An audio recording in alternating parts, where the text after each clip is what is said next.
She wasn't supposed to survive the first night. That's what they all thought when Rhea Calder stumbled through the wrong door and into a world where humans were either servants or prey. One mistake. One transport. One alpha king who should have thrown her out into the snow to die. But he didn't. And in a brutal frontier stronghold ruled by wolves, claws, and ancient law, that single moment of hesitation would change everything. If you want to see how a defiant outsider survives a predator's world through courage and intelligence, stay until the end, hit that like button, and comment what city you're watching from. Let's begin. The rain came down in sheets that night, turning the narrow streets of Lowen's Edge into rivers of mud and broken dreams. Rhea Calder pressed herself against the cold brick wall of the transit depot, her soaked jacket clinging to her thin frame like a second skin. Her breath came in short, sharp gasps, not from exertion, but from fear. Fear of going back. Fear of staying. Fear of the choice she'd just made. Behind her, somewhere in the maze of alleys and crumbling row houses, was the home she'd fled. Her stepfather's voice still echoed in her ears, slurred and cruel.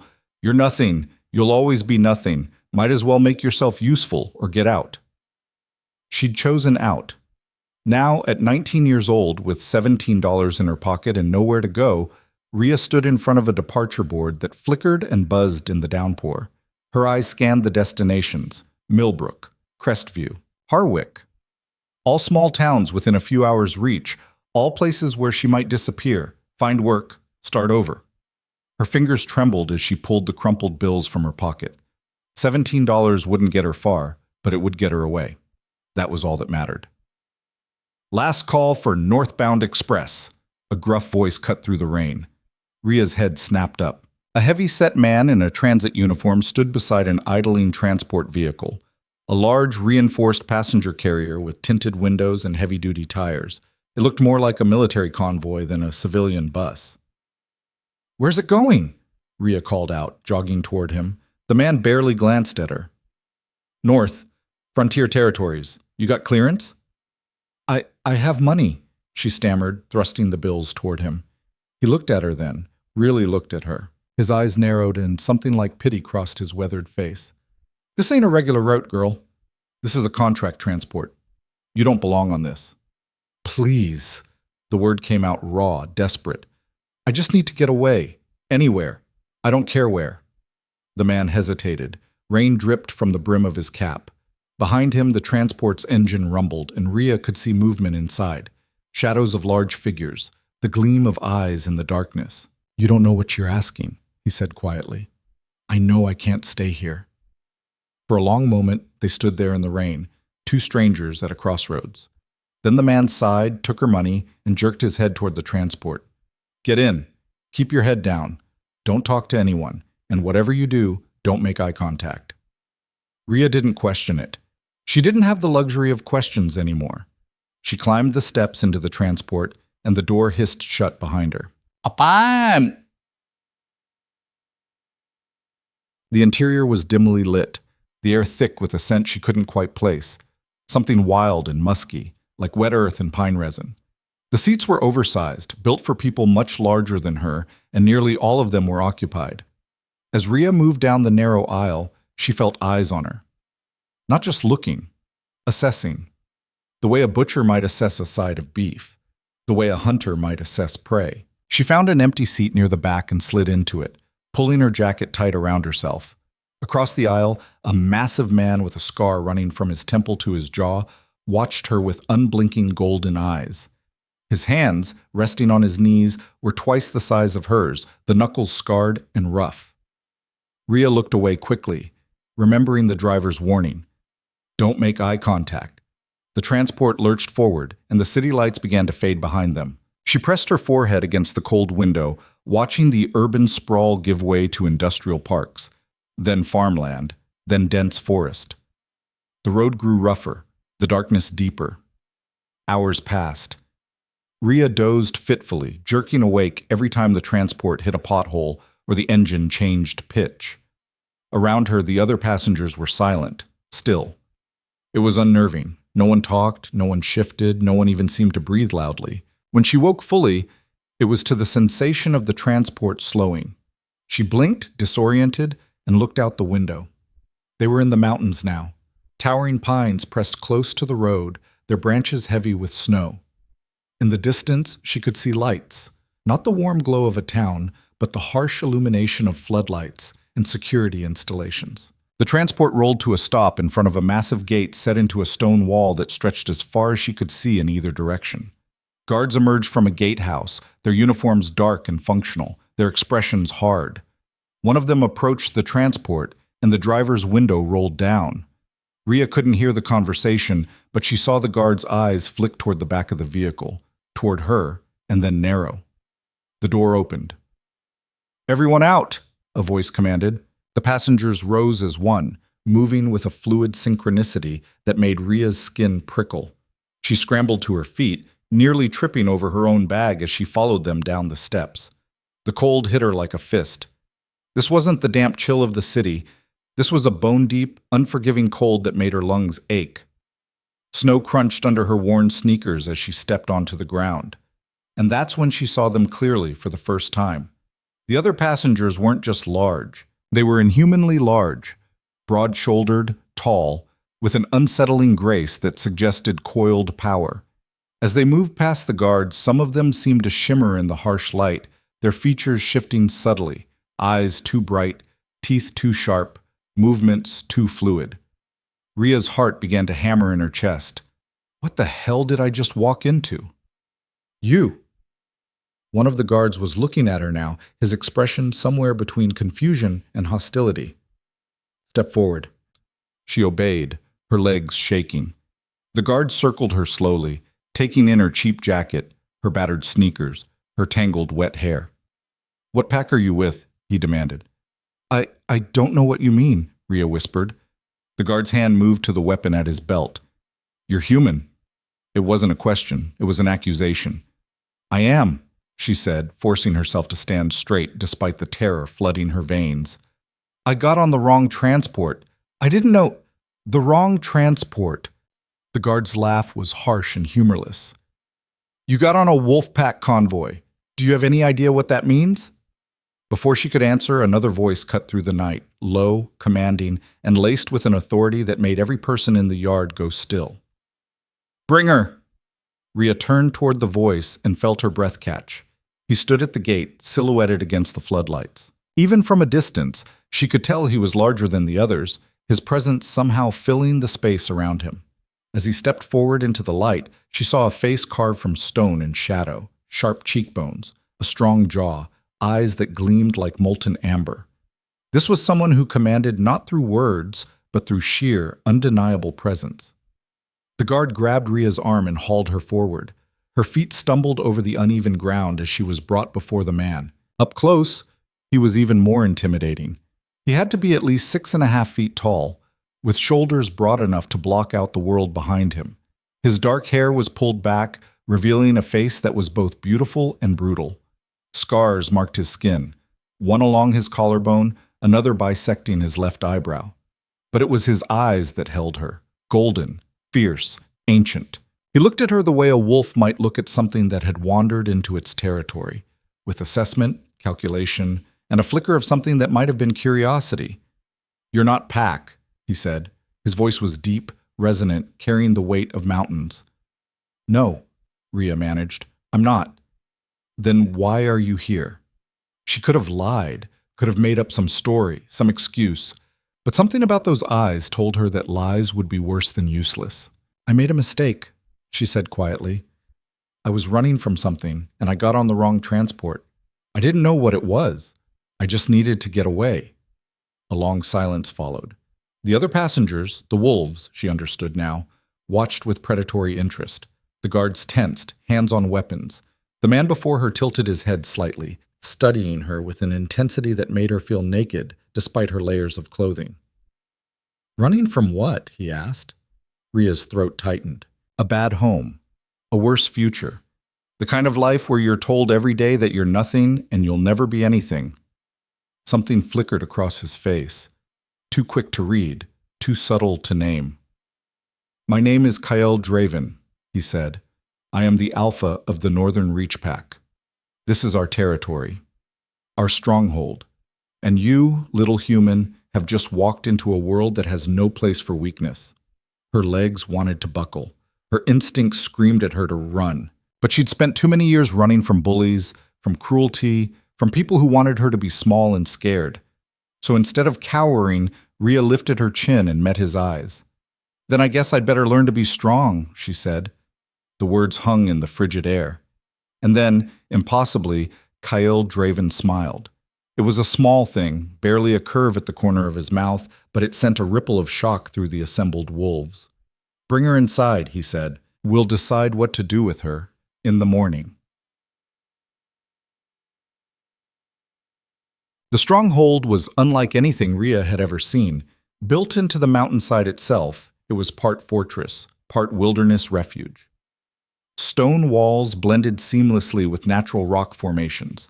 Massive timber beams supported vaulted ceilings.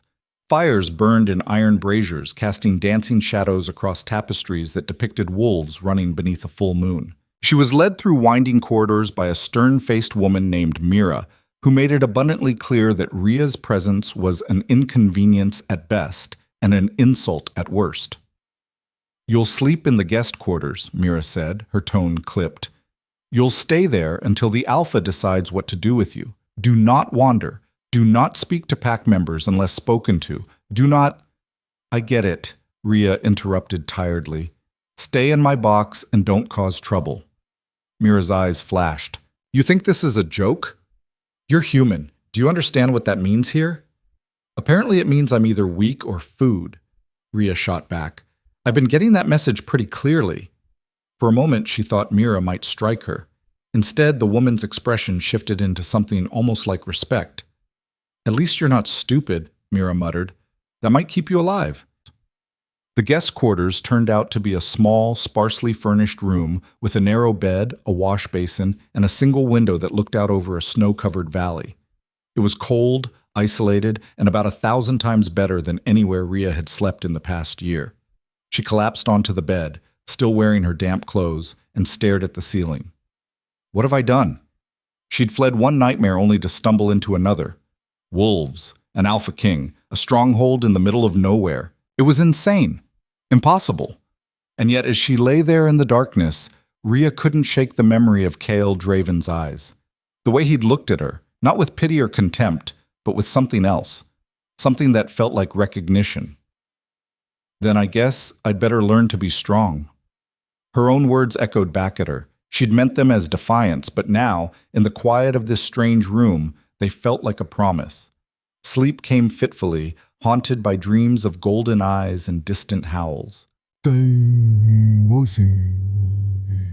Morning came with a knock on the door. Rhea jerked awake, disoriented and aching. Pale sunlight filtered through the window, painting the room in shades of gray and white. "Get up," a voice called. "Alpha wants to see you." She dragged herself out of bed, her muscles protesting.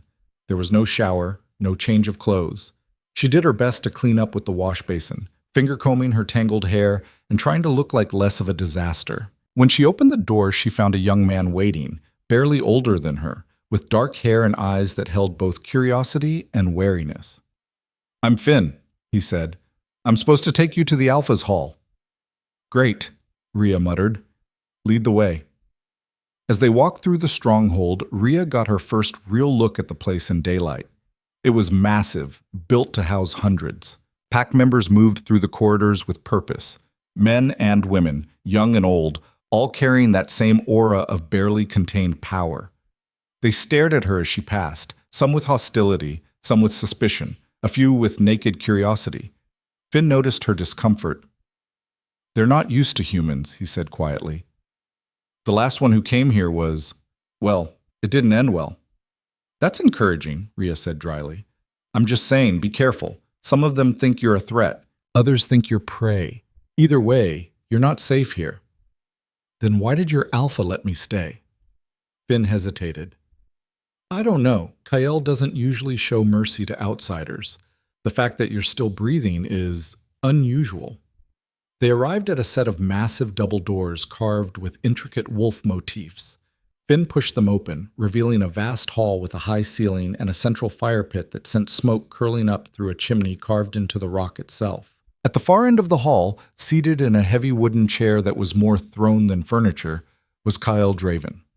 He rose as she entered, his movements fluid and controlled. Today he wore simple clothing, dark pants, a linen shirt rolled to the elbows, boots designed for function rather than fashion. But there was nothing simple about the way he commanded the space. "Leave us," he said. Finn bowed his head and retreated, closing the doors behind him. Rhea stood alone before the Alpha King, acutely aware of how small she was, how fragile, how utterly out of place. "You slept well?" Kyle asked. "Well enough," she replied, keeping her voice steady. "Better than I expected, given the circumstances." He moved closer, circling her slowly. It should have felt threatening, and part of it did, but there was also a strange formality to it, like a ritual assessment. "You intrigue me," he said finally. "Most humans who find themselves here either break immediately or try to fight. You've done neither." "What would be the point?" Rhea asked. "Breaking won't help me, and fighting you would be suicide." "So what's your strategy?" She met his eyes. Survival, understanding, finding a way to be useful instead of being a burden. Kale stopped in front of her, close enough that she could see the flecks of darker gold in his irises, the faint scar tissue along his jaw. "You can't stay here permanently," he said. "You understand that?" "I understand. But I'm not going to throw you out into the snow to die either." He paused. "Not yet." "How generous," Rhea said before she could stop herself. A flicker of amusement crossed his face. "You have a sharp tongue. That could get you killed here." "I've been told that my whole life. I'm still here." "Are you?" He leaned in slightly, and she caught his scent, pine and smoke and something wild. "Or are you just running from who you were, hoping to become someone else?" The words hit deeper than she wanted to admit. "Maybe both," she said quietly. Kyle studied her for a long moment, then stepped back. "Here's what's going to happen. You'll stay here temporarily. 2 weeks, maybe 3. During that time, you'll work. You'll contribute. You'll prove you're not a liability. If you can do that, I'll arrange safe passage for you to one of the human settlements. If you can't..." He left the threat unspoken. "And what kind of work are we talking about?" Rhea asked. "Whatever needs doing. Kitchen duty, inventory, record keeping. We'll find something that doesn't require claws or inhuman strength." It was more than she'd hoped for, more than she deserved, given how spectacularly she'd screwed up. "Thank you," she said. "Don't thank me yet," Kale replied. "This pack doesn't trust easily. You'll be watched, tested. And if you give anyone a reason to see you as a threat..." He paused. "Well, let's just say that mercy only extends so far." "Understood." He turned to leave, then stopped. "One more thing. The pack has rules. Ancient rules. Break them, and not even I can protect you. Stay out of the restricted areas. Don't go near the northern perimeter. And never, never challenge a pack member's authority unless you're prepared to back it up with blood." Rhea swallowed hard. "Got it." Kale walked to the doors, then glanced back over his shoulder. "You said you wanted to learn to be strong. This is your chance. Don't waste it." And then he was gone, leaving Rhea alone in the vast hall with nothing but the crackling of the fire and the weight of impossible choices. The next 3 days were a baptism by ice and isolation. Rhea was assigned to work in the Stronghold's archives, a vast cold room filled with records, maps, and historical documents that chronicled centuries of pack history. Her job was simple: organize, catalog, and make sense of decades of chaos. It was solitary work, which suited her fine. Every time she ventured into the common areas, she felt the weight of hostile stares. Pack members made no effort to hide their contempt. Some whispered as she passed. Others simply watched her with the cold calculation of predators sizing up prey. But Rhea had survived worse. She'd survived a household where love was weaponized and kindness was a trap. She'd survived years of being told she was worthless, useless, better off dead. So she put her head down and worked. The archives were actually fascinating once she got past the dust and decay. The records painted a picture of a world she'd never known existed: packs and territories, ancient bloodlines and bitter feuds, treaties written in blood and broken just as quickly. She learned that the Northern Reach Pack was one of the oldest and most powerful, holding territory that stretched across hundreds of miles of wilderness. She learned that Kyle Draven had become Alpha at 23 after his father fell in battle against a rival pack. She learned that the stronghold itself was built on sacred ground, protected by agreements that predated written history. And she learned that humans were, at best, second-class citizens in this world. At worst, they were prey. On the fourth day, everything changed. Rhea was deep in the archives, cross-referencing a series of territorial maps, when she heard raised voices echoing through the corridors. She froze, listening. Can't just ignore it. We've sent scouts. They found nothing. Nothing? 3 pack members have disappeared in the last month. That's not nothing. The voices faded as the speakers moved away, but the words lingered. 3 pack members. Disappeared. Rhea's mind began to turn, analyzing, connecting dots. She pulled out the maps she'd been studying, detailed charts of pack territory, marked with patrol routes, safe zones, and restricted areas. The northern perimeter. Kale had warned her to stay away from it, and now pack members were disappearing. She spent the rest of the day gathering information, old records, incident reports, historical accounts of territorial disputes. And slowly, a pattern began to emerge. The disappearances weren't random. They were all happening within a specific radius of a location marked on the oldest maps as sacred ground, no entry. When Mira came to lock up the archives for the night, Rhea made a decision. "I need to speak to the Alpha," she said. Mira's expression was incredulous. "You? Why would the Alpha waste his time with you?" "Because I found something. Something about the disappearances." "You've been here less than a week, human. You think you know something we don't?" "I think I see patterns," Rhea said quietly. "And I think if someone doesn't pay attention, more people are going to die." Mira stared at her for a long moment, then cursed under her breath. "Fine, come with me, but if you're wasting his time, it's your funeral." Dad. Kyle was in the war room, surrounded by maps and grim-faced advisors. He looked up as Mira entered, his expression darkening when he saw Rhea. "This better be important," he said. Rhea stepped forward, her heart hammering. Every eye in the room was on her, hard, suspicious, hostile. "The disappearances," she said, keeping her voice steady. "They're not random." One of the advisors, a scarred man with gray in his beard, laughed harshly. "And what would a human know about pack business?" "I know how to read maps," Rhea shot back. "And I know how to recognize patterns." She spread out the documents she'd brought, territorial maps, incident reports, historical records. Her hands shook slightly, but her voice remained firm. "Every disappearance has occurred within a 5-mile radius of this location." She pointed to a spot on the map marked as sacred ground. According to the historical records, this area was sealed off over 200 years ago after a territorial conflict with something. The records don't say what, but they're very clear that no one is supposed to go near it. Kale moved closer, studying the maps. His expression was unreadable. "So you think what?" the scarred advisor demanded. "That our people are being stupid enough to violate sacred ground?" "I think something is drawing them there," Rhea said. "Or someone is forcing them. Either way, the pattern is clear, and if it continues, we'll handle it," the advisor snapped. "We don't need a human telling us how to protect our pack." "Marcus?" Kale's voice cut through the tension like a blade. "Enough."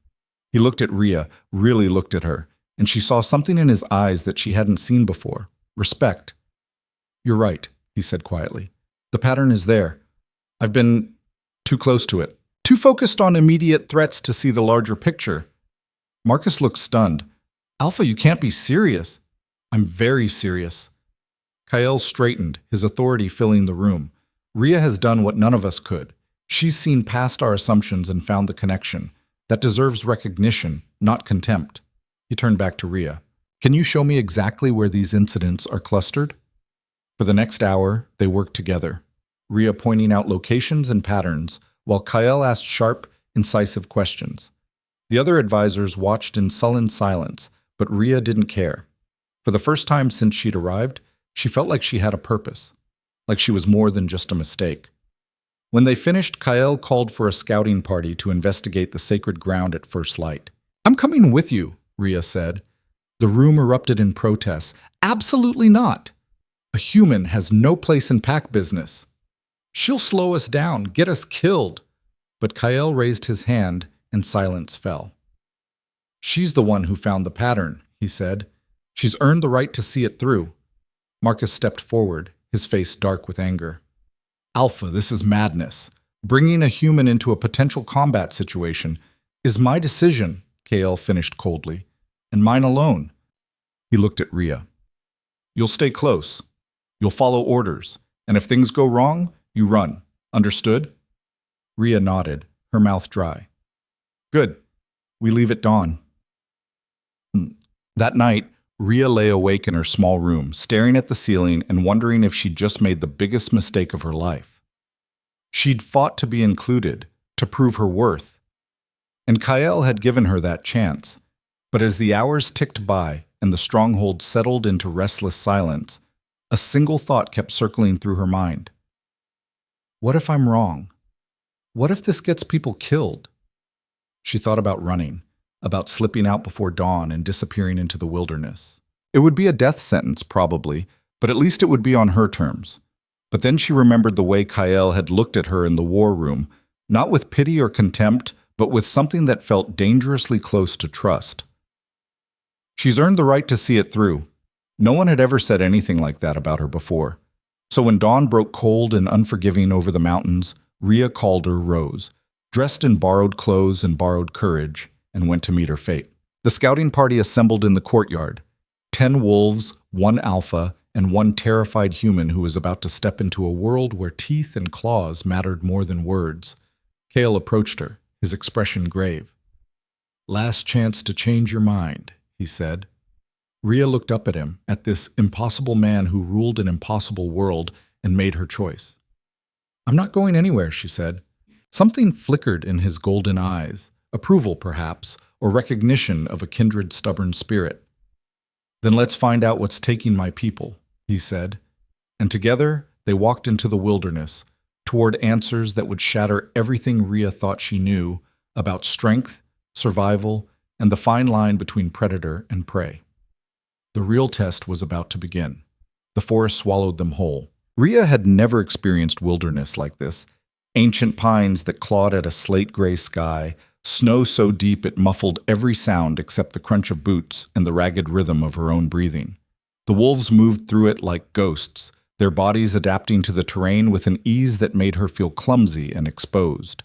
She stayed close to Kyle as instructed, her legs burning from the effort of keeping pace. He'd offered her no special treatment, no slowed march for the fragile human. If she couldn't keep up, she'd be left behind. That was the unspoken rule, and everyone in the party knew it. Marcus led the advance, his scarred face set in permanent disapproval. Every few minutes he'd glance back at Rhea with barely concealed contempt, as if waiting for her to collapse so he could prove his point. How much further? Finn asked. He'd been assigned to the rear guard, young enough that his hostility toward Rhea hadn't fully calcified into the hatred the older wolves carried. Kale consulted the map Rhea had marked. Another 2 miles. We're entering the outer boundary of the sacred ground. I don't like this, Marcus muttered. The air feels wrong. He wasn't wrong. Even Rhea could feel it. A heaviness that pressed against her chest, a sense of being watched by something vast and patient. The trees here grew differently, twisted and gnarled, their branches reaching toward each other like skeletal fingers forming a canopy that blocked out most of the light. Stay alert, Kale ordered. We don't know what we're walking into. They moved deeper into the forest, following Rhea's coordinates. The snow was pristine here, undisturbed by animal tracks or wind patterns. It was as if even the wildlife knew to avoid this place. Rhea's boots slipped on an icy patch, and she stumbled. Before she could fall, a hand grabbed her elbow, Finn, steadying her with surprising gentleness. Thanks, she gasped. Don't mention it, he said, but kept his voice low. Seriously, don't mention it. Marcus already thinks I'm too soft. What's his problem anyway? Rhea asked, pulling her jacket tighter against the cold. Finn's expression darkened. His mate was killed by humans. Raiders, about 5 years ago.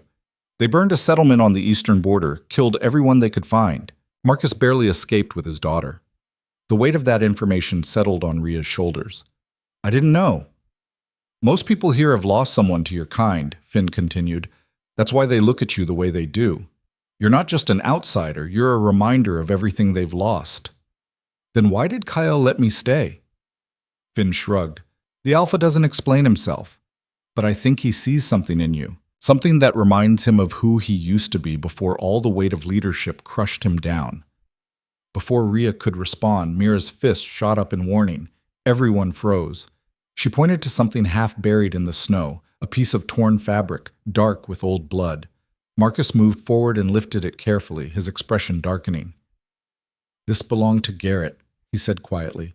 One of the missing scouts. Cale's jaw tightened. Spread out. Search pattern. Look for any sign of what happened here. The wolves fanned out, their movements coordinated and silent. Rhea stayed where she was, her heart hammering, scanning the tree line for any movement. That's when she saw it. Carved into the trunk of a massive oak, barely visible beneath a coating of ice and moss, were symbols. Ancient symbols that matched ones she'd seen in the archive records. Kyle, she called softly. He was at her side in seconds. She pointed to the markings, her breath misting in the frigid air.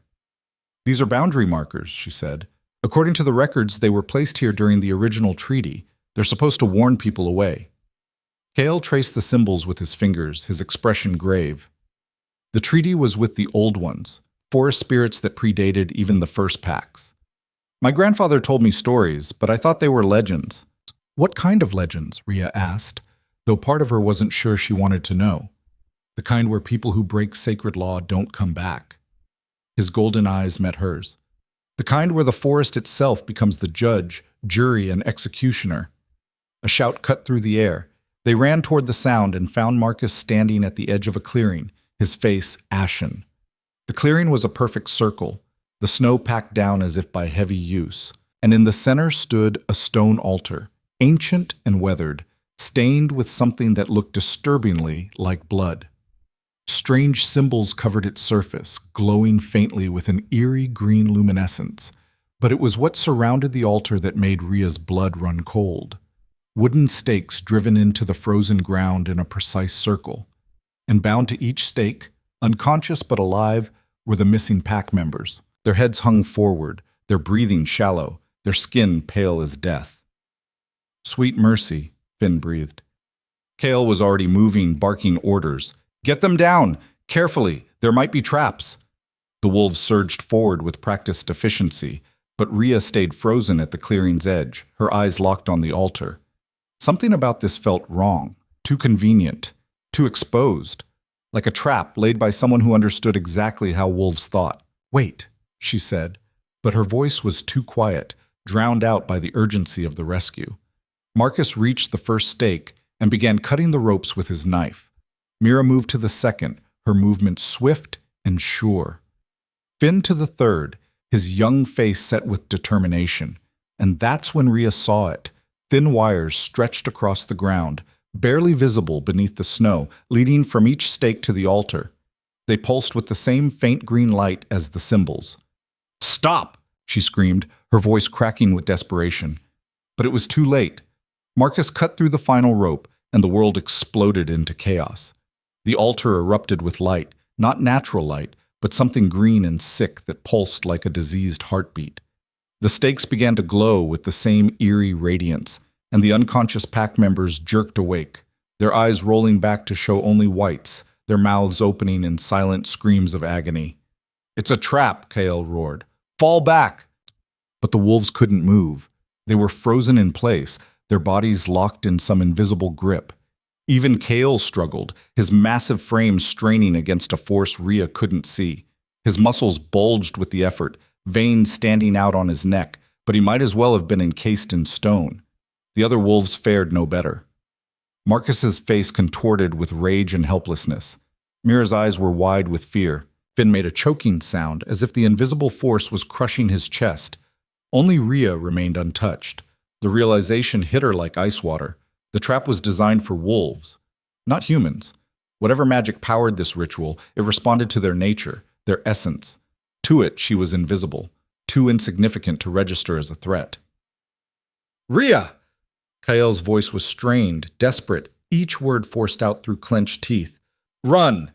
Every instinct screamed at her to obey, to turn and flee into the forest and not stop until she was miles away from this cursed place. Her legs trembled, ready to carry her to safety. But if she ran, they would die. All of them. Her mind raced, analyzing, calculating. The wires led to the altar. The altar was the source of the power. The runes were feeding on the wolf's life force, growing brighter with each passing second. If she could disrupt it, cut the connection, she ran toward the altar. What are you doing? Marcus's voice was barely more than a strangled gasp, his eyes bulging with effort and disbelief.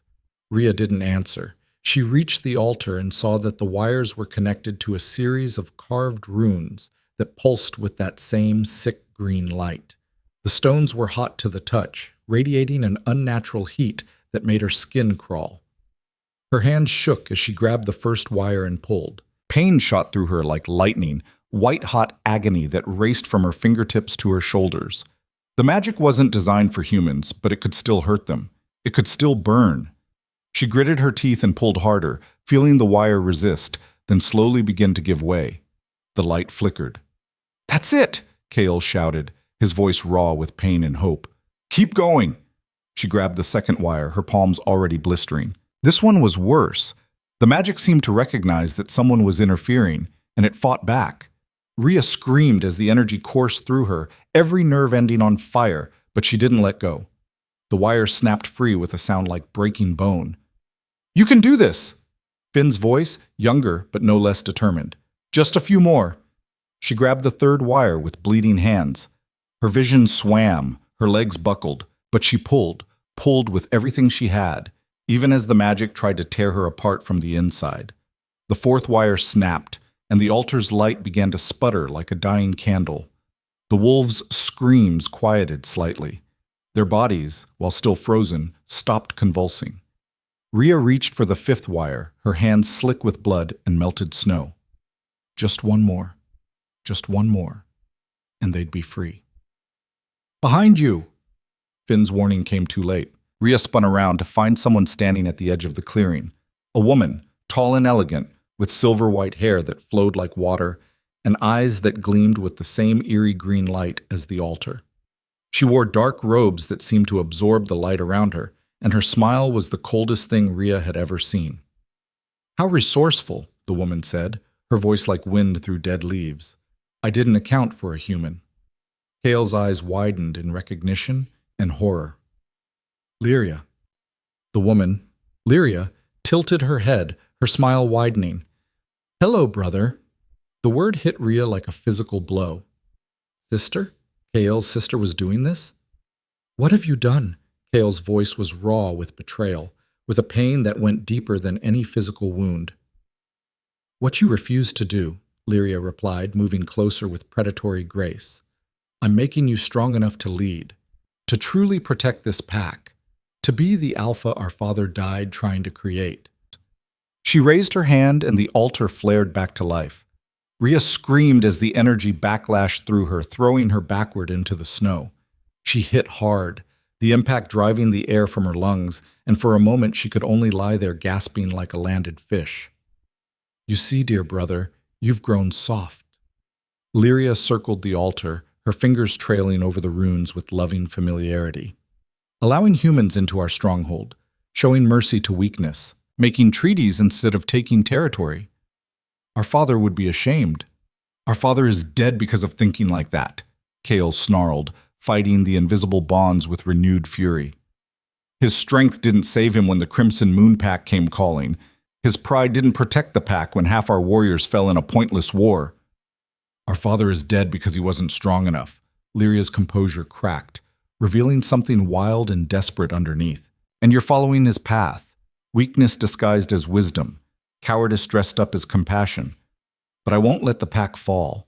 I won't let you destroy everything he built with your softness." She moved toward the altar, her fingers dancing over the runes with practiced precision. The trapped pack members began to convulse again, their bodies arching in renewed pain. Marcus's daughter had been one of the missing. Rhea saw his face now, the pure anguish of a father watching his child suffer and being powerless to stop it. The old ones demand sacrifice, Lyria continued, her voice taking on a ritualistic cadence. Blood for power, lives for strength. The ancient compact was clear. Offer the weak to feed the strong. If you won't take what's necessary to survive, then I'll do it for you. Rhea pulled herself to her feet, her body screaming in protest. Every muscle felt torn. Her hands were raw and bleeding, but she forced herself to stand, to face this woman who would kill her own pack to prove a twisted point. "You're insane," Rhea said. Lyria's eyes fixed on her with predatory interest, studying her like a specimen in a jar. "The human speaks. Tell me, little thing, what do you know of survival? You're prey. You'll always be prey. The strong devour the weak. That's the law of nature. That's the only law that matters in this world." "That's not strength," Rhea gasped, forcing the words past the pain. "That's just cruelty dressed up in pretty words. That's fear masquerading as power." "Is it?" Lyria laughed, and the sound was like breaking glass. "Look at you, bleeding, broken. And still you stand here thinking your words matter. You're a perfect example of why humans don't belong in our world. All that defiance, all that spirit, and what has it earned you? Pain. Nothing but pain." She raised both hands, and the altar's light intensified. The trapped wolves screamed in unison, their voices blending into a chorus of agony that echoed through the forest. Kael was fighting the invisible bonds with everything he had, his muscles bulging, his eyes blazing with desperate fury. "Lyria, stop this! If you kill them, you'll start a war within the pack.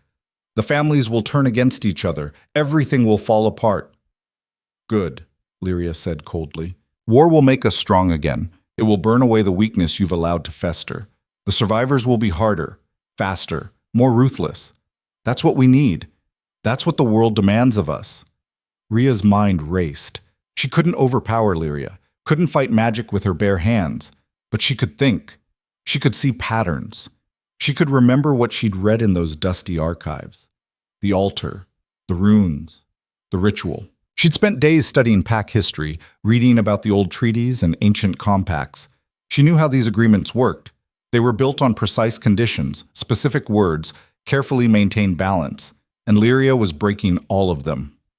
"You can't complete the ritual," Rhea said, her voice cutting through the chaos with surprising clarity.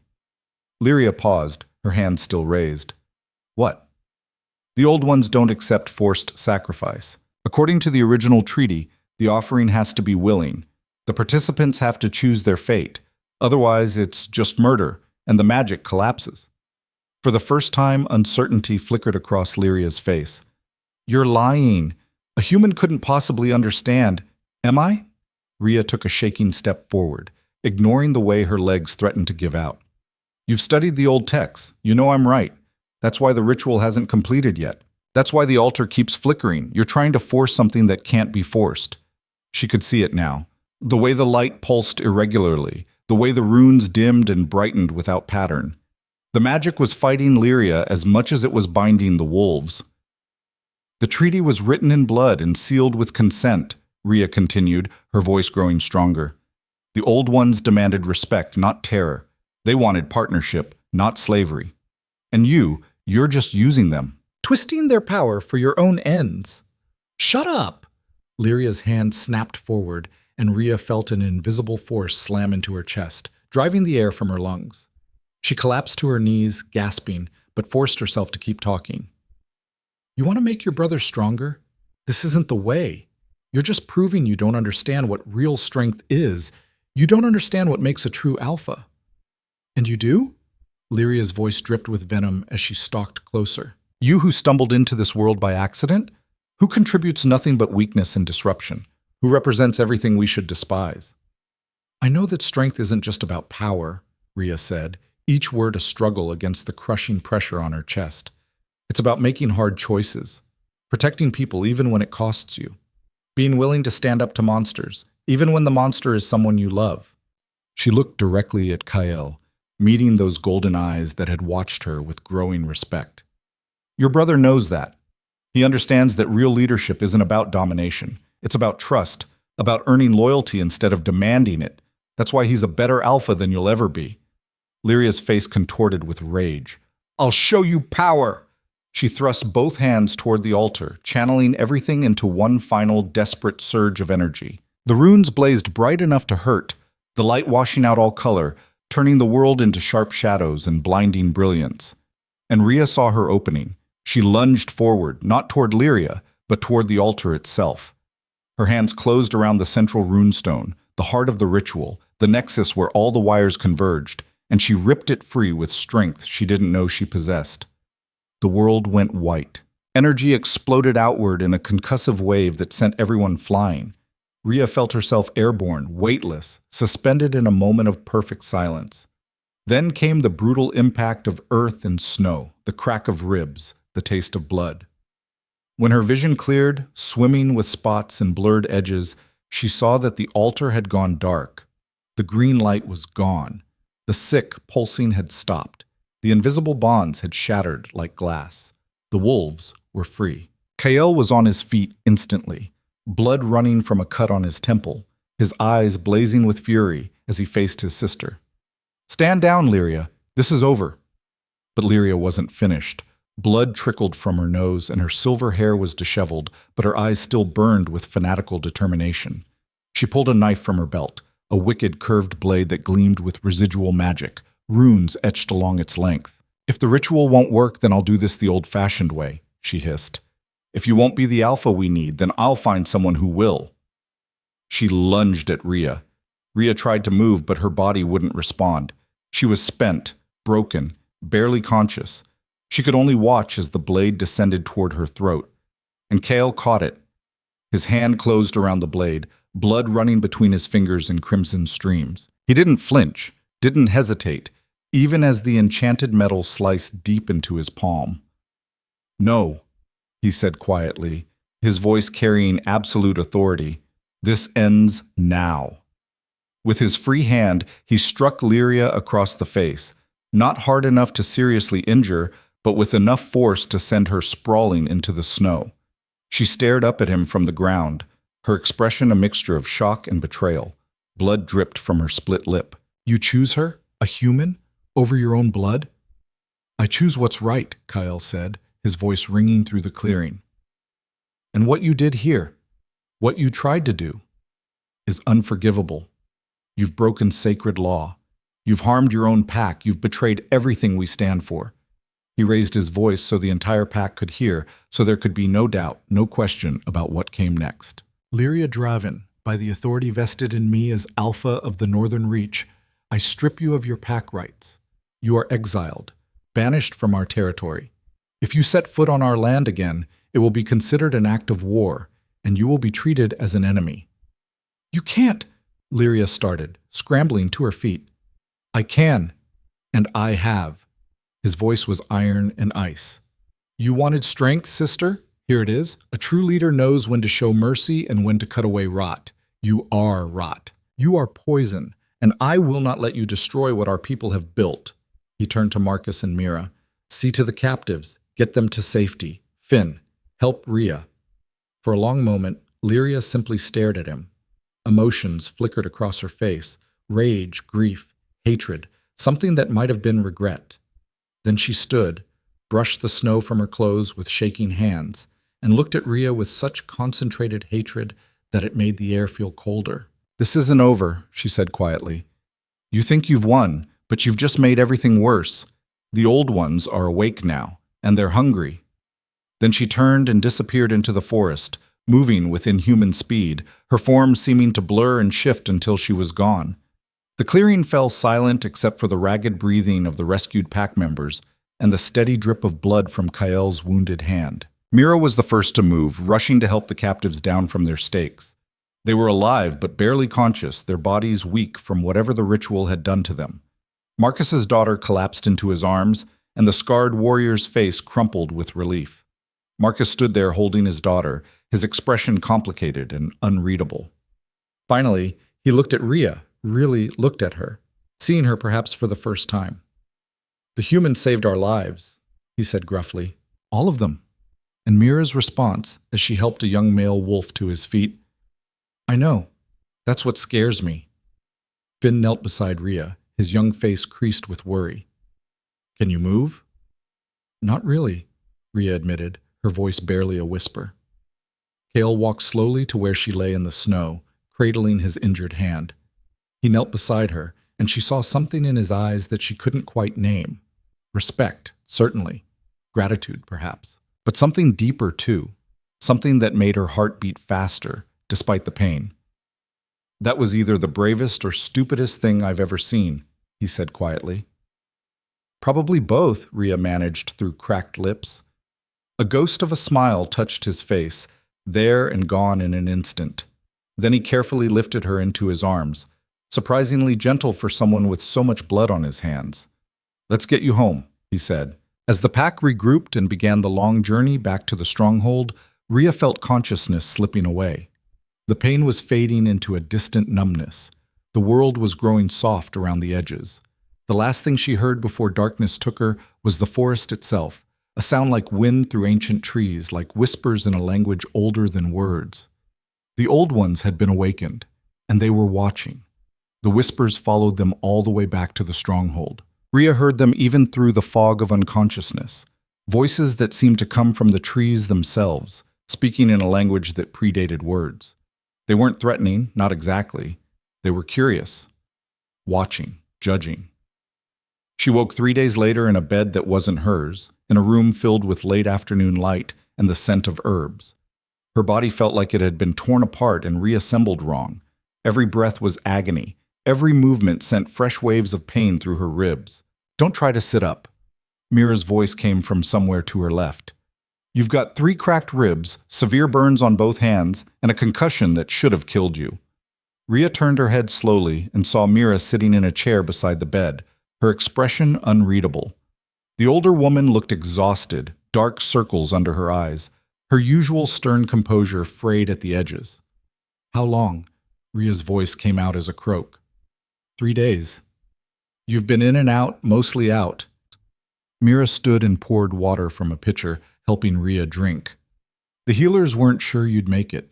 Humans aren't built to channel that kind of magic. The others? The ones who were captured? Recovering, weak but alive. All of them. Mira's eyes met hers. Because of you. The words hung in the air between them, heavy with implications neither woman wanted to acknowledge. Where's Kael? Rhea asked. Dealing with the fallout. Mira set the cup down with more force than necessary. You broke a ritual tied to the old ones. That has consequences. The forest has been restless. Animals are acting strange. The sentries report seeing things in the trees, and there have been delegations from 3 neighboring packs demanding to know what happened. What did he tell them? The truth, that his sister tried to stage a coup using forbidden magic, and a human stopped her. Mira's laugh was bitter. You can imagine how well that's going over. Before Rhea could respond, the door opened and Kael entered. He looked like he hadn't slept in days. His face drawn, his eyes shadowed, his jaw tight with tension. But when he saw Rhea awake, something in his expression softened. You're back, he said simply. Hard to kill, apparently, Rhea replied, attempting a smile that probably looked more like a grimace. Kael dismissed Mira with a nod, waiting until the door closed before he pulled the chair closer to the bed. His hand was wrapped in clean bandages, the injury from catching his sister's blade still healing. I need to ask you something, he said without preamble, and I need you to be honest with me. Okay? Do you understand what you did out there? What it means? Rhea shifted carefully, trying to find a position that hurt less. I disrupted a ritual, saved some lives, made your sister hate me even more than she already did. You challenged the old ones, Kael said quietly. You touched their magic, broke their ritual, and survived. That's never happened before, not in all the centuries of pack history. Is that bad? I don't know. He ran his good hand through his hair, a gesture of frustration she was starting to recognize. The old ones are awake now. They're watching, waiting, and they're going to demand an accounting. An accounting for what? For breaking the ritual, for disturbing sacred ground, for the blood that was spilled. His golden eyes were grave. Ancient law requires that someone answer for what happened, And since Lyria is exiled, that someone is you. The words hit her like ice water. They want me dead. They want justice, balance. The old ways demand it. He leaned forward, his voice intense. But I won't let that happen. I've been studying the treaties, looking for loopholes, precedents. There has to be a way to... Kael, Rhea cut him off gently. What happens if there isn't? What happens if the old ones demand payment and you refuse? His silence was answer enough. They'll turn on the pack, she said. They'll withdraw their protection, maybe worse. You can't risk that. Not for me. Watch me, he said, and the ferocity in his voice made her believe he meant it. Before Rhea could argue, shouting erupted from somewhere deep in the stronghold. Kael was on his feet instantly, his body tensed for action. The door burst open and Finn stumbled in, his young face pale with terror. Alpha, you need to come. Now. The forest. Something's wrong with the forest. They could hear it even from inside, a sound like wind through branches, but deeper, more resonant, like the earth itself was groaning. Kael helped Rhea to her feet despite her protests. If this is about you, you need to be there. The pack needs to see what we're dealing with. They made their way through corridors filled with frightened pack members, past windows that showed a forest transformed. The trees were moving, their branches weaving patterns against the darkening sky. And between the trunks, shadows shifted. Not animal, not human, but something else entirely. The main hall was packed with wolves, their voices raised in argument and fear. Marcus stood near the center, his daughter clinging to his side. Mira was trying to restore order, and at the far end, near the massive doors, stood a figure that made everyone fall silent. It wasn't human, wasn't wolf. It was tall and impossibly thin, its form seeming to shift between solid and shadow. Its eyes glowed with the same green light that had pulsed from the altar, and when it spoke, its voice was like rustling leaves and creaking branches. Kael Draven, Alpha of the Northern Reach, we would speak with you. Kael stepped forward, and Rhea felt his hand briefly squeeze hers before he released it. I am here. State your purpose. The compact has been broken. Blood has been spilled on sacred ground. A ritual has been disrupted. The balance demands restoration. The ritual was forbidden, Kael said firmly. It violated the original treaty. My sister acted without authority, without consent. She broke the compact, not us. The figure tilted its head, and Rhea saw that it wasn't alone. More shapes were materializing in the doorway, in the corners of the hall, emerging from the very stones of the stronghold. Lyria Draven is of your blood. Her actions are your burden. This is the way of things. Then I will answer for her, Kael said. Take me. Let the pack go free. No! The word burst from Rhea before she could stop it. She stepped forward, ignoring the stabbing pain in her ribs, ignoring the shocked gasps from the assembled wolves. That's not justice. That's just revenge. The figure's glowing eyes fixed on her. The human speaks. The human who touched our magic, who broke our sacred rites, who dares stand in our presence without fear. I'm terrified, Rhea said honestly. But I'm also right. Your compact was about balance, about mutual respect. Lyria tried to pervert that into slavery. She tried to force sacrifice, to twist your power for her own ends. We stopped her. We protected the integrity of the original treaty. And in doing so, you disrupted our awakening. You scattered our gathered power. You have caused us inconvenience. The way it said that last word made Rhea's skin crawl. To these ancient beings, inconvenience might be cause for wholesale slaughter. Then let me make it right, she said, the words coming before she fully understood what she was offering. Not through death, through restoration. I'll help you complete what was started the right way, with respect, with consent. The hall erupted in chaos. You can't trust a human. This is madness. Alpha, stop her! But Kael was staring at Rhea with an expression somewhere between admiration and horror. You don't know what you're offering, he said quietly.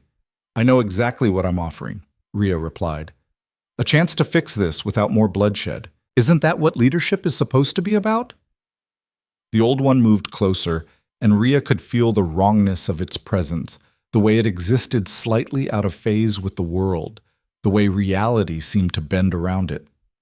You would stand for the compact? You would speak for the wolves who wronged us? I would speak for what's right, Rhea said. And what's right is finding a way forward that honors the original agreement. Your kind and theirs coexisted for centuries. That has to mean something. A long silence followed. The other figures whispered among themselves in that language of wind and wood. Finally, the one who had been speaking turned back to Kael. There is precedent for what the human suggests. Long ago, when the first compact was made, it was sealed with a trial. One who could speak for both sides, who could understand both natures, would undergo the testing. If they survived, the compact would be renewed. If they failed, it paused. They would be consumed, and their essence would feed the forest for a generation. No, Kael said flatly. Absolutely not. It is the only path we will accept, the Old One replied. Without it, the compact dies tonight. And when it dies, so too does your protection. The forest will reclaim what was given, every stronghold built on our land, every wolf who shelters under our trees. Marcus stepped forward, his scarred face grave. Alpha, we can fight.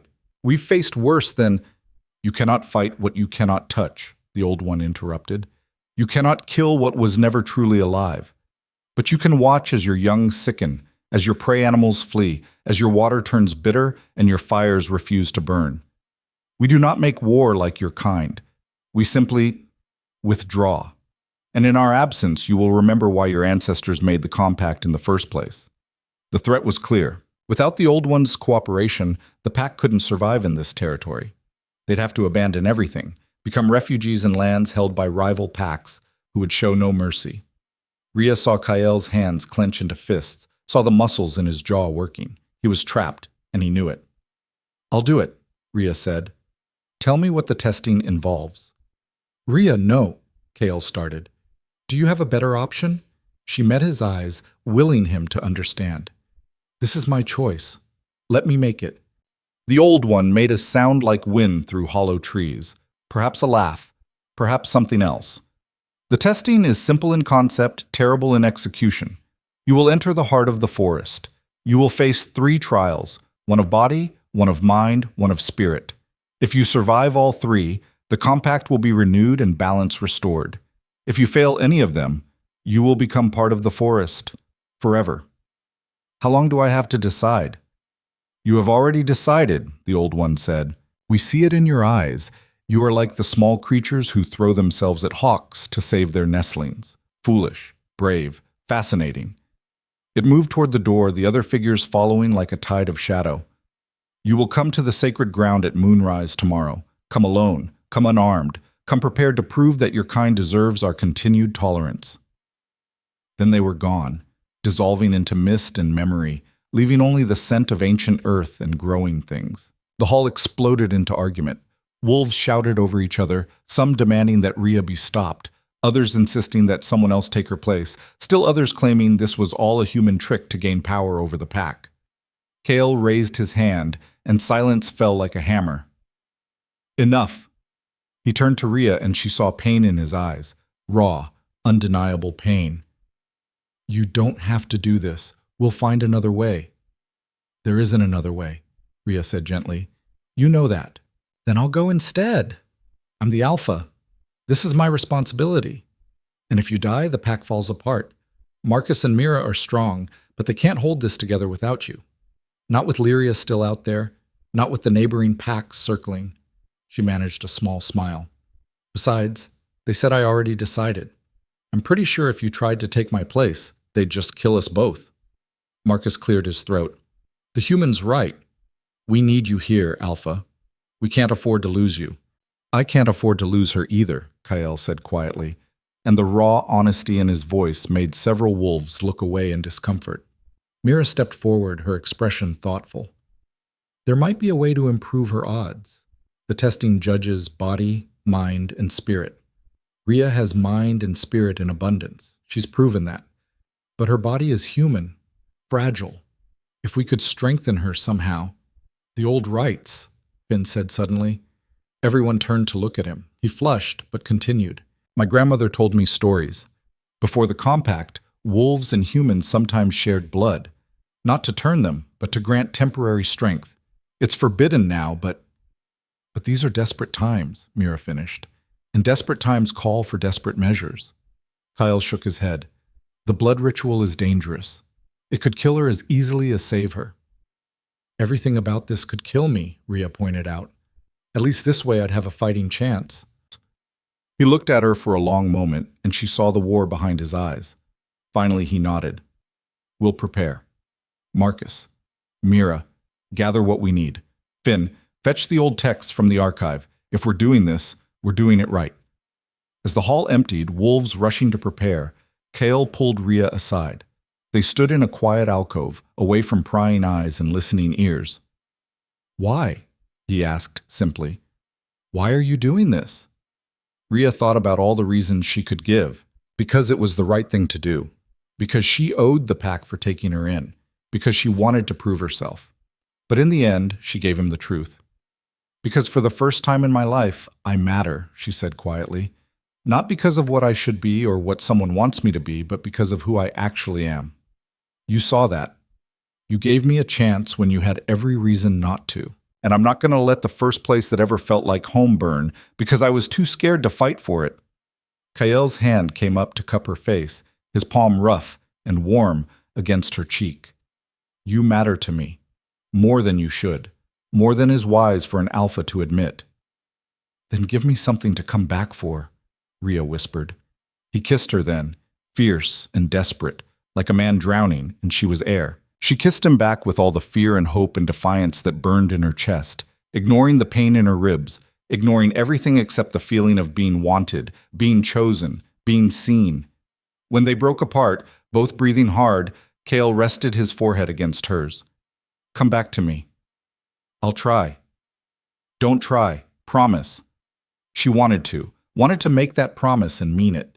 But she'd learned long ago that some promises were lies waiting to happen. Ask me again after the testing, she said instead.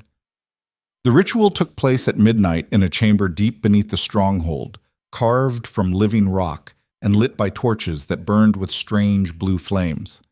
Rhea knelt in the center of a circle marked with symbols that hurt to look at directly, wearing only a thin shift, her bandaged hands resting on her thighs. Kael stood before her shirtless, a ceremonial blade in his hand. The entire pack council surrounded them, Marcus, Mira, Finn, and a dozen others whose names Rhea hadn't learned, all watching, all judging. This is the old way, Mira intoned, reading from a leather-bound book that looked older than the stronghold itself. Blood calls to blood. Strength flows from the willing to the needful. The bond created is temporary but powerful. It will last 3 days and 3 nights, no more. She looked at Rhea.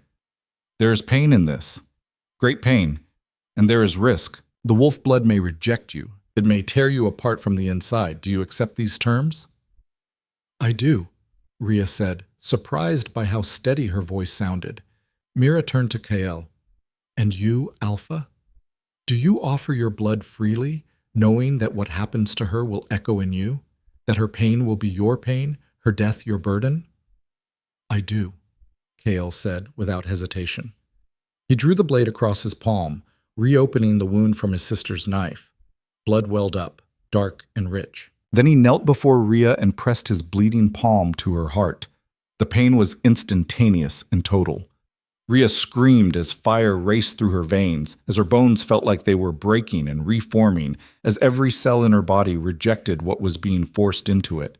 She heard Kael's sharp intake of breath, felt his other hand grip her shoulder, anchoring her. Fight it, he growled. Don't let it consume you. Take what you need and make it yours. She tried to ride the pain instead of drowning in it, tried to accept the foreign power flooding her system without letting it overwhelm her humanity. The world narrowed to sensation, heat, pressure, the smell of copper and smoke. Kael's voice, low and constant, talking her through it even as his own body shook with sympathetic agony. Then, gradually, the pain began to recede, not disappearing, but becoming manageable, integrating. When Rhea opened her eyes, the world looked different, sharper, more detailed. She could hear heartbeats in the room, 11 distinct rhythms, each slightly different, could smell old sweat and nervous tension and the peculiar musk that marked pack bonds. "How do you feel?" Mira asked. Rhea stood, and movement was different now. Easier, more fluid. Her cracked ribs still hurt, but it was distant, manageable. "Strong," she said, and marveled at the truth of it. Kael was watching her with an expression she couldn't read. "The bond will last until the full moon wanes. After that, you'll return to normal. Your body will purge the wolf blood naturally." "If I survive the testing," Rhea added. "When you survive," he corrected firmly. The rest of the night passed in preparation. Mira taught her how to move with her new strength, how to trust instincts that weren't quite human anymore. Marcus showed her basic combat stances, just in case. Finn brought her food, raw meat that she found herself craving, much to her horror. "It's the blood," he explained. "It changes appetites. Don't fight it. You'll need the protein." As dawn approached, Rhea found herself alone with Kael one last time. They stood on a balcony overlooking the forest, watching the sky lighten from black to gray. "Tell me about the heart of the forest," she said. "What should I expect?" "I don't know," Kael admitted. "No one who's entered has ever come back to describe it. We only know from the old stories that it's a place between places, where the veil is thin, where the old ones are strongest." "Comforting." He turned to her, his golden eyes intense. "The trials will test everything you are. They'll find your weaknesses and exploit them, your fears, your doubts, your regrets." "I have plenty of those," Rhea said quietly. "I know." His hand found hers, fingers intertwining. "But you also have strength, real strength, not the kind that comes from claws or fangs, but from here." He touched her chest, over her heart. "You see patterns others miss. You solve problems others don't even recognize. And you have courage that most wolves would envy." "You really believe that?" "I've staked my pack's future on it," he said. "So yes, I believe it." The moon rose full and heavy over the mountains, turning the snow silver and the shadows deep. Rhea stood at the edge of the sacred ground, alone as the old ones had demanded, wearing clothes Mira had provided. Simple, dark, designed for movement. The forest before her looked different than it had days ago. The trees seemed taller, their branches forming an archway that led deeper into darkness. And at the threshold stood the same figure that had visited the stronghold, tall, thin, more shadow than substance. "You came," it said, and she couldn't tell if it was surprised or pleased. "I gave my word," Rhea replied. "Words mean little. Actions are truth." It gestured toward the forest. "Enter the heart. Face what waits there. Prove that your kind deserves to stand beside ours." Rhea took a breath, feeling the wolf blood singing in her veins, giving her strength she'd never known. Then she stepped forward into the waiting darkness. The world changed immediately. Sound dropped away, light bent strangely. She was walking on a path that seemed to exist and not exist simultaneously, surrounded by trees that whispered in voices she almost understood. Then the path opened into a clearing, and Rhea stopped dead. In the center of the clearing stood 3 doors, each one different, each one wrong. The first was made of bone and sinew, pulsing like something alive. The second was wrought from shadow itself, its surface roiling and shifting. The third was forged from ice so cold that frost spread across the ground around it. And standing before them all was a figure Rhea recognized with a jolt of pure shock. Lyria. But not the Lyria who had been exiled. This Lyria was changed. Her eyes glowed with that eerie green light. Her silver hair moved as if in water. And when she smiled, Rhea saw that her teeth were too sharp, too many. "Hello, little human," she said, and her voice echoed with harmonics that no human throat could produce. "Welcome to the testing. Welcome to the place where we separate truth from lies, strength from weakness, worthy from worthless." "You're working with them?" Rhea asked, her mind reeling. "After everything you did?" "Working with them? Oh no!" Lyria's laugh was like breaking glass. "I am them, or part of them. When Kael exiled me, I had nowhere to go, so I offered myself to the old ones, my knowledge, my power, my hatred, and they accepted." She moved closer, circling Rhea like a predator. "You see, when you broke the ritual, you didn't just disrupt their awakening. You gave them an opening, A chance to claim someone who understood both worlds, someone who could be their voice, their hand, their judgment. "You're insane," Rhea breathed. "I'm evolved," Lyria corrected. "I'm what happens when you stop clinging to weakness and embrace true power. And now I get to be the one who tests you. I get to be the one who proves that humans have no place in our world." She gestured to the 3 doors. "Choose one. Each leads to a different trial. Each will strip away your pretenses and show what you really are. And when you fail, and you will fail, I'll have the satisfaction of knowing that my brother's precious human died screaming." Rhea looked at the doors, her heart pounding. Body, mind, spirit. 3 trials. 3 chances to die. And standing between her and survival was the woman who had every reason to want her dead. "What if I refuse?" Rhea asked. "Then the compact breaks tonight, and the pack dies slowly over the next year. Every one of them, including Kael." Lyria's smile widened. "So choose. Bone, shadow, or ice. Pain, madness, or despair. Pick your death, little human." Rhea looked at each door, trying to see past the horror of their construction to the truth beneath, trying to find the pattern, the logic, the key that would let her survive. And as she stood there, with Lyria's malicious gaze burning into her and the weight of the pack's survival on her shoulders, Rhea realized something. This wasn't just a test of strength or courage. It was a test of everything she'd ever been told she wasn't, and she was about to prove them all wrong. Or die trying. Rhea stood before the 3 doors, feeling the weight of impossible choices pressing down on her shoulders. Bone, shadow, ice. Each one promised a different kind of death. But as she studied them, something clicked in her mind. The same pattern recognition that had saved them in the clearing, the same analytical clarity that had always been her greatest weapon. "You're giving me a choice," she said slowly, looking at Lyria. "But that's wrong. The old ones don't work that way." Lyria's smile faltered slightly. "What are you babbling about?" "The original compact was about balance, about understanding, about respecting both natures, wolf and forest." Rhea took a step forward, ignoring the way her enhanced senses screamed warnings. "These doors aren't trials, they're distractions. The real test is whether I'm smart enough to see that." "You're stalling," Lyria hissed. "Choose or forfeit." "No." Rhea's voice rang with sudden certainty. "I reject all 3. The clearing went deathly silent. Even the wind through the trees seemed to hold its breath. Then, from the darkness beyond the doors, came a sound like ancient laughter, dry leaves rustling, branches creaking, the whisper of roots deep underground. The 3 doors dissolved like smoke, and in their place stood the old one who had visited the stronghold, its form more solid now, more present. Behind it, other figures emerged from the trees, dozens of them, hundreds perhaps, their eyes glowing with that eerie green light. "Clever," the old one said, and there was approval in its voice. "The first trial is always choice. Many fail by choosing. Few succeed by refusing." Lyria's face contorted with rage.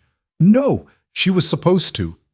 "Be silent, halfling," the old one said, and Lyria's mouth snapped shut as if clamped by invisible hands.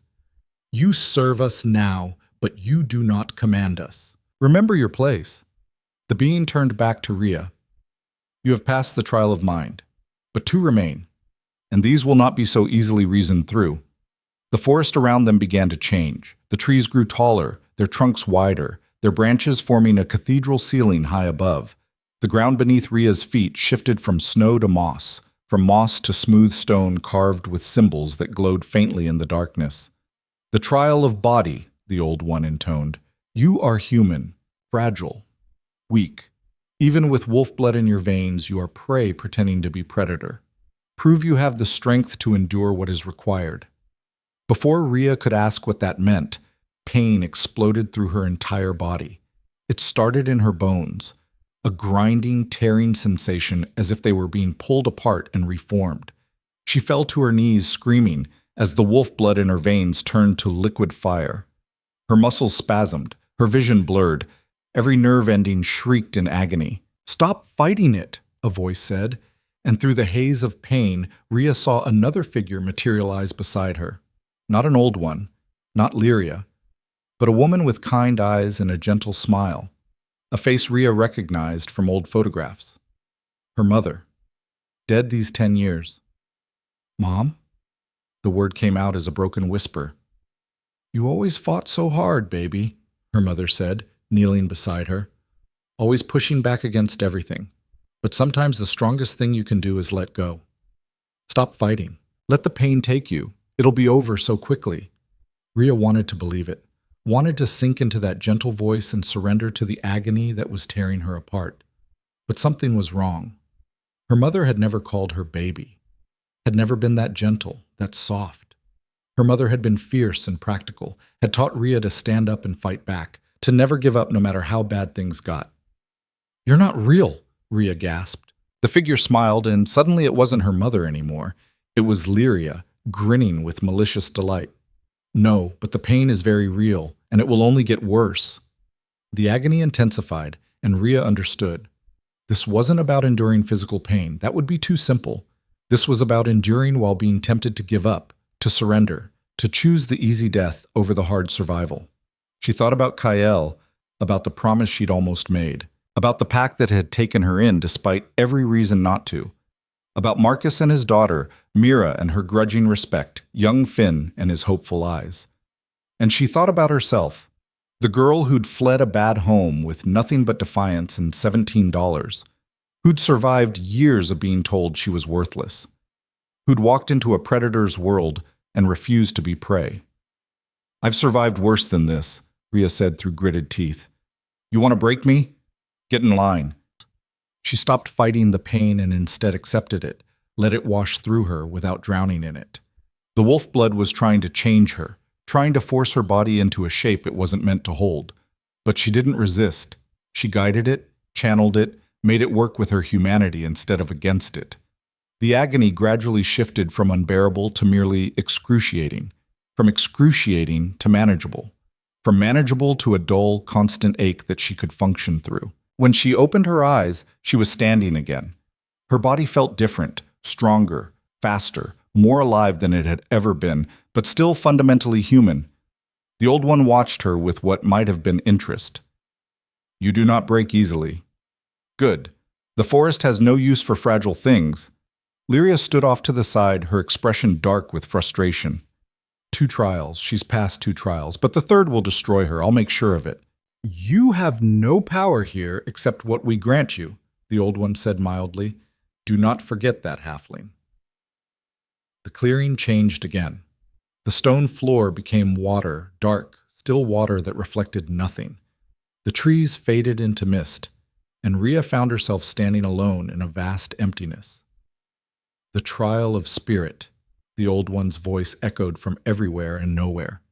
"The deepest test, the truest measure. Here, you will face not what we show you, but what you show yourself." The water beneath her feet began to ripple.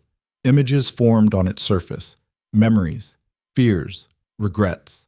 She saw herself as a child, cowering in a corner while her stepfather raged, saw herself in school, invisible and ignored, saw every moment of cruelty, every casual dismissal, every time someone had looked at her and found her wanting.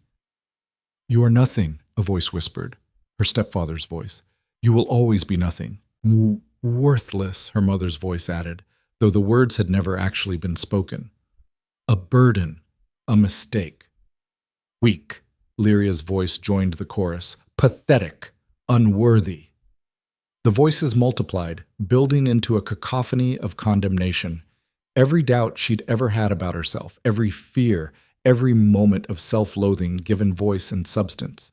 And beneath her feet the water began to rise. It climbed past her ankles, her knees, her waist, cold and dark and suffocating. She tried to swim, but there was nothing to swim in. The water was all around her now, above and below, a drowning emptiness that pulled her down into darkness. This was the real trial. Not pain that could be endured or puzzles that could be solved. This was the abyss of self-doubt, the voice that told you that you weren't good enough, strong enough, worthy enough to survive. As the darkness closed over her head, Rhea heard one more voice, quiet, steady, undeniably real. Kael's voice. "You matter to me, more than you should, more than is wise for an alpha to admit." And with that memory came others. Marcus saying, "The human saved our lives, all of them." Mira's grudging respect, Finn's hopeful friendship. The way the pack had looked at her after she'd broken the ritual, not with contempt, but with something like awe.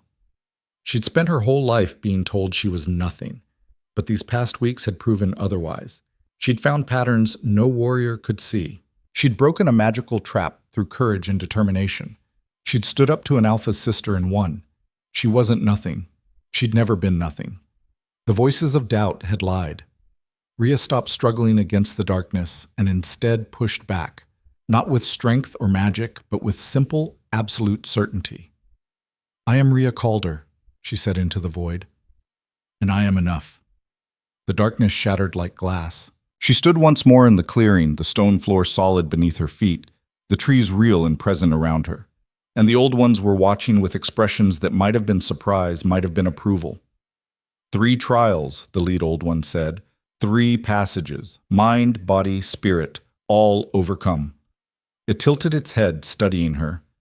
"You are stronger than you appear," Rhea Calder. "Stranger than we expected." Lyria stepped forward, her face twisted with fury. "No, this isn't right. She's human. She's nothing. She doesn't deserve—" "The testing does not care what we think anyone deserves," the old one interrupted. "It reveals truth. And the truth is that this human has proven herself worthy to stand for the compact." "Then the trials were rigged," Lyria snarled. "You made them too easy because you wanted her to succeed." "Did we?" The old one's voice carried a hint of amusement. "Or perhaps we simply underestimated what humans are capable of when they stop trying to be wolves and embrace what they actually are." It moved closer to Rhea, its form solidifying until it almost looked like a person, tall and ancient, with eyes that held centuries of memory. "The original compact was made with respect," it said, "wolf and forest, each acknowledging the other's strength, each agreeing to coexist. But over time, that respect faded. The wolves began to see the forest as resource rather than partner, and when that happened, the balance broke." The old one looked at Lyria. "You sought to use our power as a weapon, to force sacrifice and demand submission. That is not respect. That is domination." Then it turned back to Rhea. "But you came here unarmed, vulnerable, willing to face death rather than see innocents harmed. That is respect. That is what the compact was always meant to be." "So the compact is renewed?" Rhea asked, hardly daring to believe it. "It is renewed," the old one confirmed, "but with new terms. The wolves will have their protection, their safe passage, their prosperity. But in return, they must remember what you have shown us, that strength is not only fangs and claws, that intelligence, courage, and compassion have their own power." It raised its voice so that it echoed through the forest, carrying to places Rhea couldn't see. "Let it be known that Rhea Calder, human, has passed the testing. She has proven herself worthy to speak for both wolf and forest, and through her actions, the compact is sealed anew." The other old ones murmured their agreement, their voices blending into a sound like wind through ancient trees. Lyria made a sound somewhere between a scream and a sob. "This is wrong. All of this is wrong. I am the strong one. I am the one who should—" "You are the one who serves us now," the old one said coldly. "And you will continue to serve until we deem otherwise. That was the bargain you made when you offered yourself to us. Did you think we would simply grant you power and ask nothing in return?" For the first time, Rhea saw fear in Lyria's eyes. Real, genuine fear. "What are you saying?" "We are saying that you are bound to us, halfling. You wanted to become something greater than wolf? Your wish is granted. You are ours now.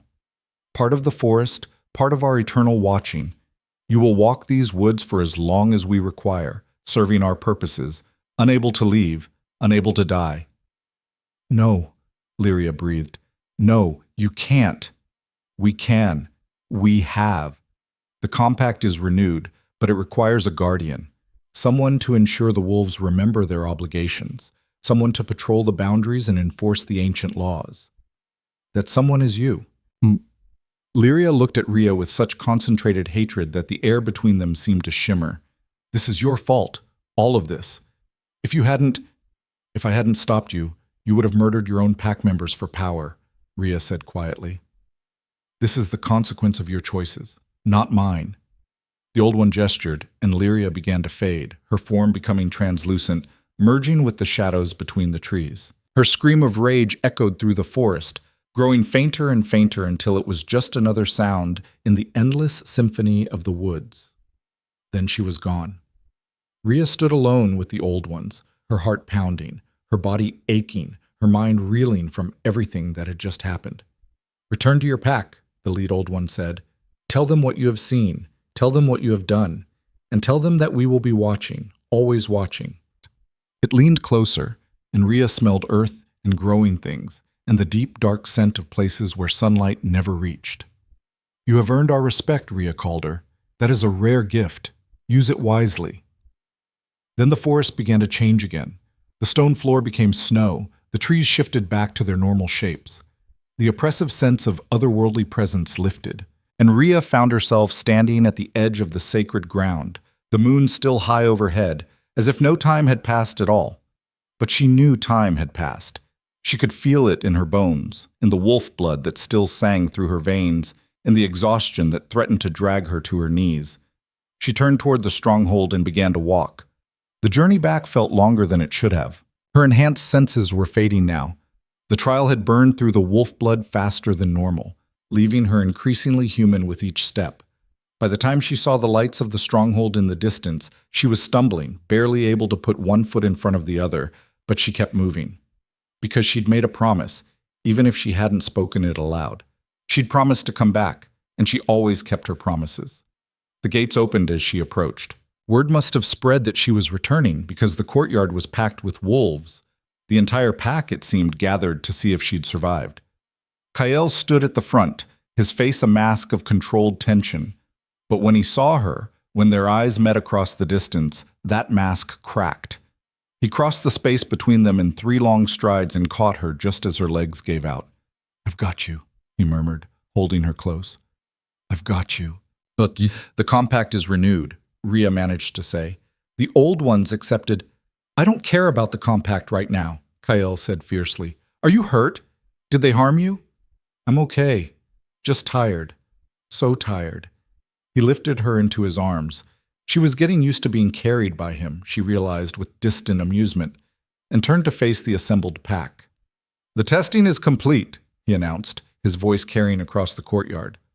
"Rhea Calder has passed all 3 trials. The compact is renewed. The pack is safe." The reaction was immediate and overwhelming. Some wolves cheered. Some stood in shocked silence. Some, like Marcus, simply nodded, as if this was exactly what they'd expected. Mira stepped forward, her expression softer than Rhea had ever seen it. "You did it. You actually did it." "I had good teachers," Rhea said weakly, "and a lot to fight for." "What happened to Lyria?" Finn asked, pushing through the crowd. "She's bound to the forest now," Rhea replied. "The Old Ones made her their guardian. She'll patrol the boundaries and force the compact. She won't be coming back." A ripple of reaction went through the pack. Relief, satisfaction, and in some cases, pity. "She made her choice," Kael said, his voice hard. "Now she lives with the consequences." He carried Rhea through the stronghold to his private quarters, not the small guest room she'd been given, but the Alpha's chambers. He laid her gently on the bed and sat beside her, his hand finding hers. "You scared me," he said quietly. "I've faced down rival packs, rogue wolves, territorial disputes, but waiting for you to come back from that forest was the hardest thing I've ever done." "I made you a promise," Rhea said, managing a weak smile. "Well, almost made you a promise." "Then let me ask you again." His golden eyes were intense, serious. "Come back to me. Not from the forest, you've already done that, but from wherever you were planning to go after your 2 weeks were up. Stay, be part of this pack, be part of my life." Rhea looked at him. This impossible man who ruled an impossible world, who'd given her a chance when he had no reason to, who'd shown her that strength came in forms she'd never imagined. "I'll stay," she said, "on one condition." "Name it." "You let me keep being who I am. I'm not a wolf. I'm never going to be a wolf. I'm going to solve problems with my head instead of my fists, And I'm going to question authority when it needs questioning, and I'm going to keep finding patterns and making connections that everyone else misses. Kale's smile was slow and genuine. I wouldn't have it any other way. That's exactly why I need you. The pack needs warriors, yes. But it also needs someone who can see what warriors can't. Someone who can find solutions that don't involve violence. Someone who proves every day that strength isn't just about power. He leaned down and kissed her, gentler this time, but no less intense. When he pulled back, his expression was serious again. There's something you should know, he said. The Pack Council met while you were gone. They took a vote. Rhea's stomach tightened. About what? About whether to formally accept you as Pack, not as a guest or a temporary member, but as one of us. Full rights, full protection, full status. And it was unanimous. His smile widened. Marcus was the one who proposed it. He said, and I quote, "If the human is brave enough to face the old ones for us, she's Pack. Anyone who disagrees can fight me about it." Rhea felt tears prick her eyes. He said that? He did. And no one disagreed, not even the wolves who were most hostile to you in the beginning. Kale squeezed her hand. You've earned their respect, all of them. You've proven that you belong here. The words hit deeper than Rhea expected. All her life she'd been told she didn't belong, that she was too different, too difficult, too much and not enough all at once. And now, in a world that should have rejected her completely, she'd found a place that claimed her as one of their own. I need to sleep, she said, her exhaustion catching up with her. But tomorrow we need to talk about what comes next. The old ones will be watching. We need to make sure the pack understands the new terms of the compact. Tomorrow, Kale agreed. Tonight, you rest. He moved to leave, but Rhea caught his hand. Stay, please. So he did. He stretched out beside her on the bed, fully clothed, just holding her as she drifted into sleep. And for the first time in longer than she could remember, Rhea Calder felt safe. The next morning, the pack gathered in the Great Hall to hear Rhea's full account of the testing. She stood before them, still tired, still aching, but no longer the overlooked outsider who'd stumbled off the wrong transport. Now she stood as someone who'd walked into the heart of the forest and walked back out again. Someone who'd proven that humans could be more than prey. She told them everything. The 3 doors that weren't doors. The trials of mind, body, and spirit. Lyria's transformation and her binding to the forest. The old one's message about respect and balance. When she finished, Marcus spoke first. What does this mean for us, practically speaking? It means we have to remember that this territory isn't just ours, Rhea said. It's shared. The forest provides for us, but we have to provide for it in return. Respect the boundaries, honor the old ways. Not out of fear, but out of genuine partnership. And if we don't? Another wolf asked. Then we lose everything, Rhea said simply. The old ones won't destroy us directly. They'll just withdraw their protection. And without it, this territory becomes untenable. We'd have to abandon the stronghold, become refugees in lands held by packs who wouldn't welcome us. The hall fell silent as the wolves absorbed this. Finally, Mira spoke. Then we adapt. We learn. We make it work. She looked around at the assembled pack. We've survived worse than having to respect the forest, and we have someone who understands both worlds to help guide us. The human becomes our bridge, Marcus added, between what we are and what we share this land with. I can live with that. Others murmured agreement. Not universal enthusiasm, there were still wolves who looked at Rhea with suspicion or resentment, but acceptance. Grudging in some cases, wholehearted in others. It was enough. Over the next week, Rhea found her place in the pack's hierarchy. She wasn't a warrior, would never be a warrior, but she became something equally valuable. Advisor, translator, the voice that asked difficult questions and found solutions others missed. She helped establish new protocols for dealing with the forest, mapping safe zones and restricted areas, teaching younger pack members about the old treaties and why they mattered. Working with Mira to create a formal record of the compact's terms so future generations would understand. And through it all, Kael was there, not hovering or controlling but supporting, trusting her judgment, backing her authority when pack members questioned her. making it clear through word and deed that Rhea Calder wasn't just accepted. She was essential. One evening, as they stood together on the balcony overlooking the forest, Kyle pulled her close. "I've been thinking," he said, "about what you said about staying on your terms." And? And I realize I never asked what those terms fully were. You said you wanted to keep being who you are. But who is that exactly? Not the scared girl who got on the wrong transport, not the outsider fighting for acceptance. Who is Rhea Calder when she's not fighting to survive? It was a good question, an important one. Rhea thought about it, watching the trees sway in the evening breeze, knowing that somewhere out there the old ones were watching. Knowing that Lyria walked those woods now, bound to eternal service. Knowing that the world she'd stumbled into had become, impossibly, home. "I'm someone who sees patterns," she said finally, "who solves problems, who refuses to accept that there's only one way to be strong." She looked up at him. "I'm the person who proves every day that you don't need fangs to survive in a world full of predators. You just need courage, intelligence, and the stubbornness to never give up." Kale smiled. "That's who you are? And that's exactly who I need you to be." He kissed her then, soft and sweet and full of promise. And as Rhea kissed him back, she realized something profound. She'd fled her old life looking for escape, but she'd found something better. She'd found purpose. She'd found family. She'd found a place where being different wasn't a weakness. It was a strength. And in a harsh frontier where only the strongest survived, Rhea Calder had proven that strength came in many forms. The testing was over. The compact was sealed. The pack was safe. But for Rhea, the real journey was just beginning. But the testing of Rhea Calder wasn't truly over. The real challenge was just revealing itself. 3 weeks after the compact was renewed, word arrived that changed everything. A messenger from the Council of Alphas, the governing body that oversaw all wolf packs in the Northern Territories, requested a formal audience at the stronghold. They were coming to investigate reports of irregularities in pack leadership and dangerous precedents being set. In other words, they'd heard about the human who'd passed the testing, and they didn't like it. Kale delivered the news in the war room, his expression grim. Marcus, Mira, Finn, and Rhea surrounded the table where the messenger's letter lay like an accusation. "They're coming in 4 days," Kyle said. 3 alphas, their advisors, and a contingent of guards. It's essentially a tribunal. "They can't overturn the compact," Mira said. "The old ones accepted Rhea.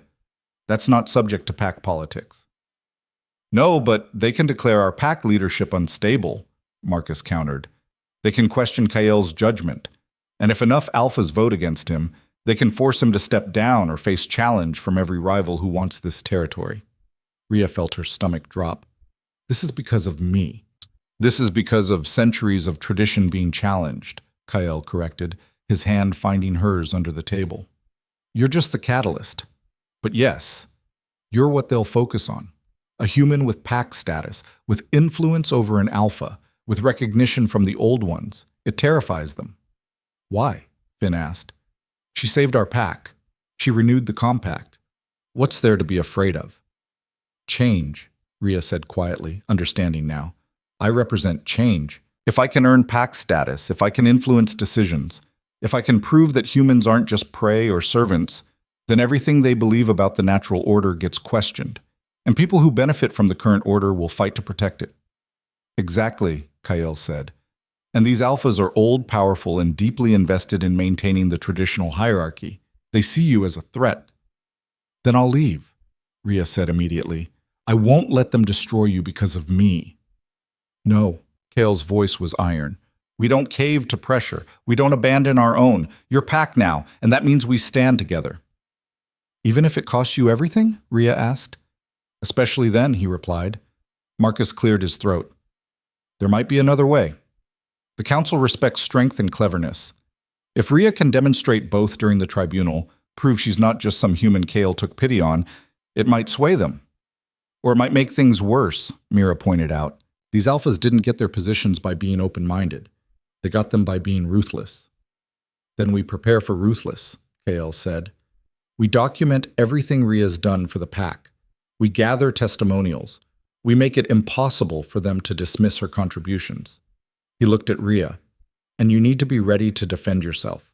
Not with claws, but with everything that makes you who you are. The next 4 days passed in a blur of preparation. Rhea worked with Mira to compile records of her work.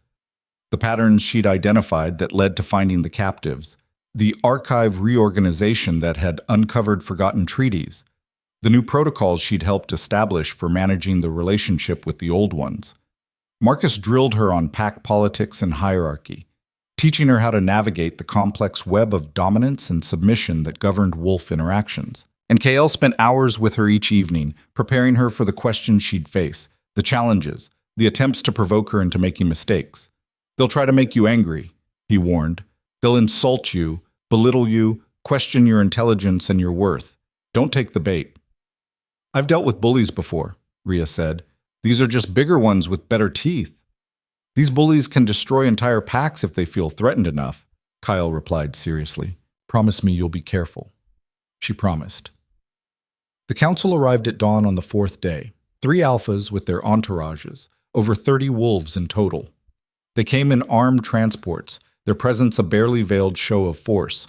Rhea watched from a window as they entered the stronghold, and her enhanced senses, though faded now, still picked up the waves of power radiating from the 3 leaders. Alpha Theron of the Eastern Ridge Pack was massive, easily 7 feet tall, with scars that spoke of countless battles.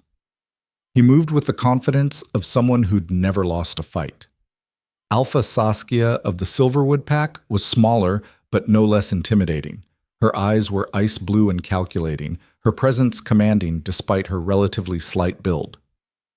And Alpha Victor of the Crimson Moon Pack, the pack that had killed Kael's father, was perhaps the most dangerous. Not the largest or the strongest looking, but there was something in his eyes that spoke of cruelty and cunning in equal measure. That's Victor, Kyle said, appearing beside her. Be especially careful with him. He's been looking for an excuse to challenge our pack's territory for years.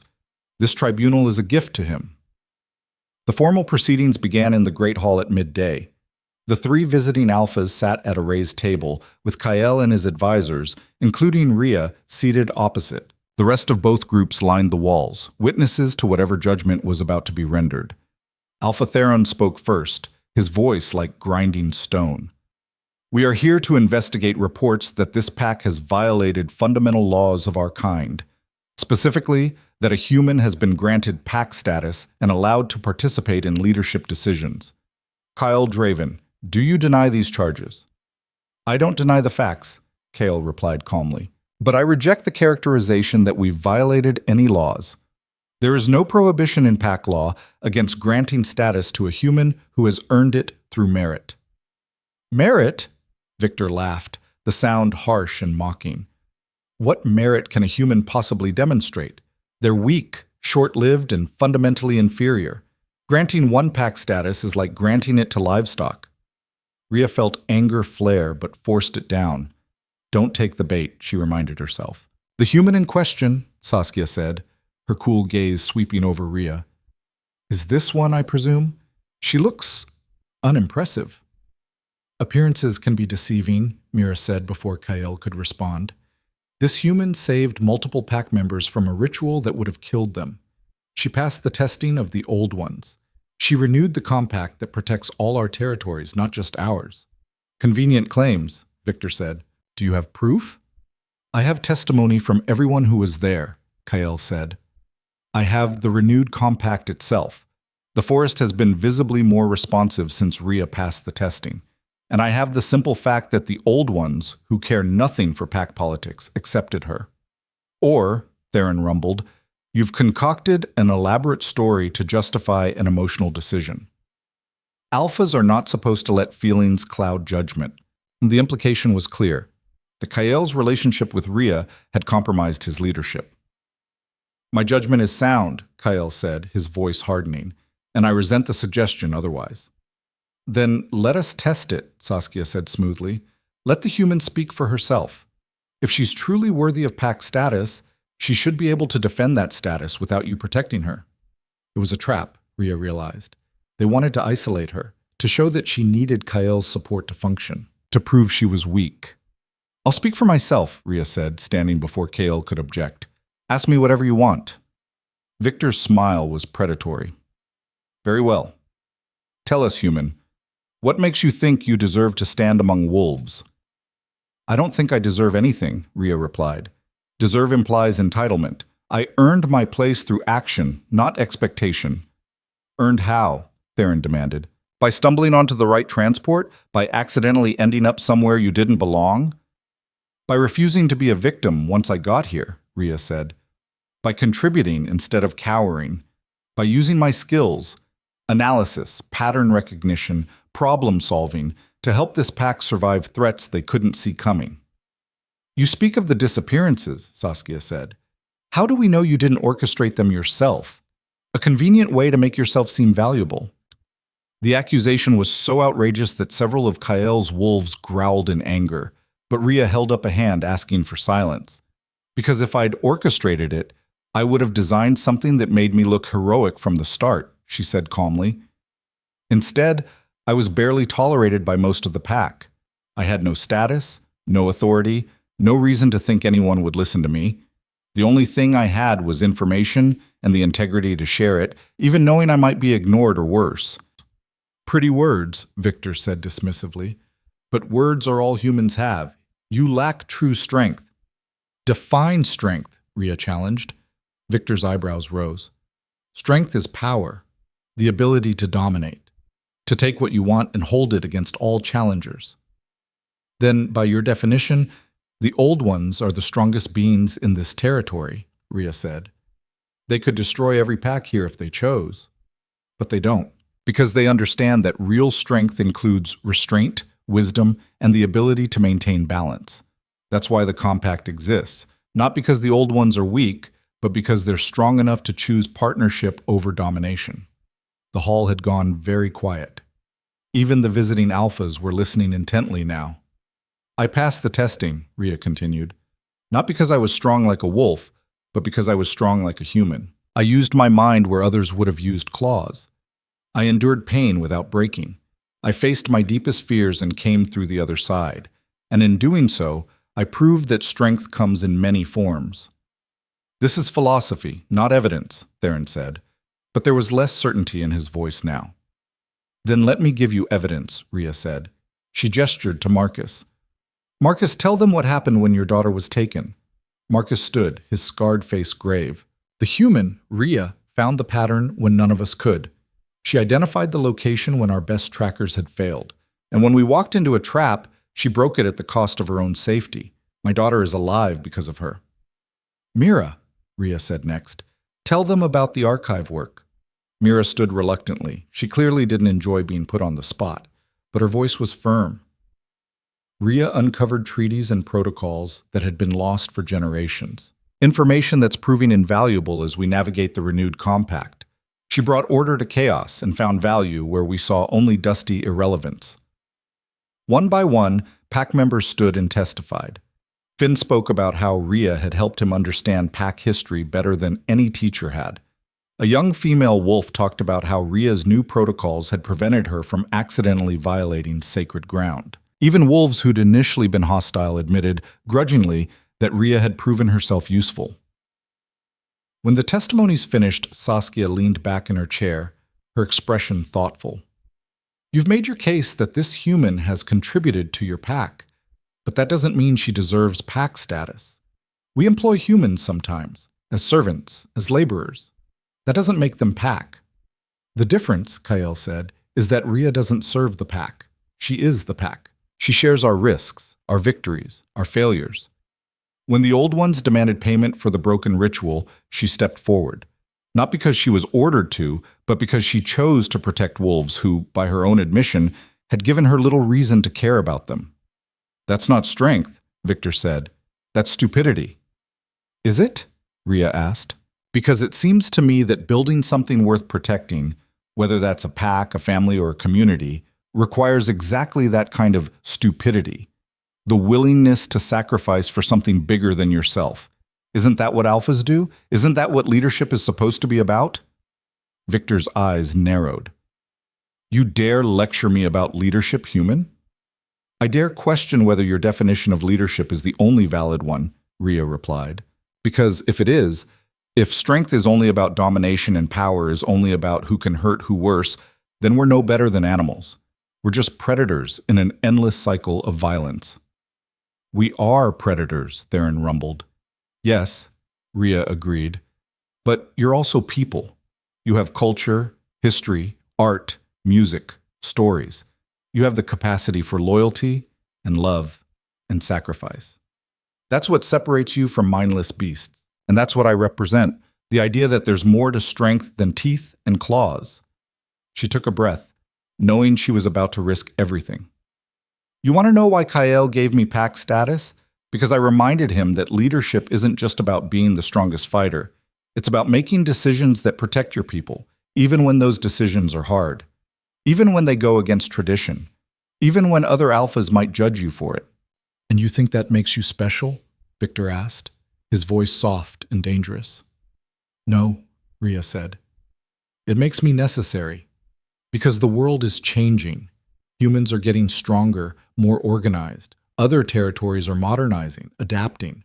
And packs that cling to the old ways, that refuse to see value in anything that doesn't fit their narrow definition of strength, are going to find themselves left behind.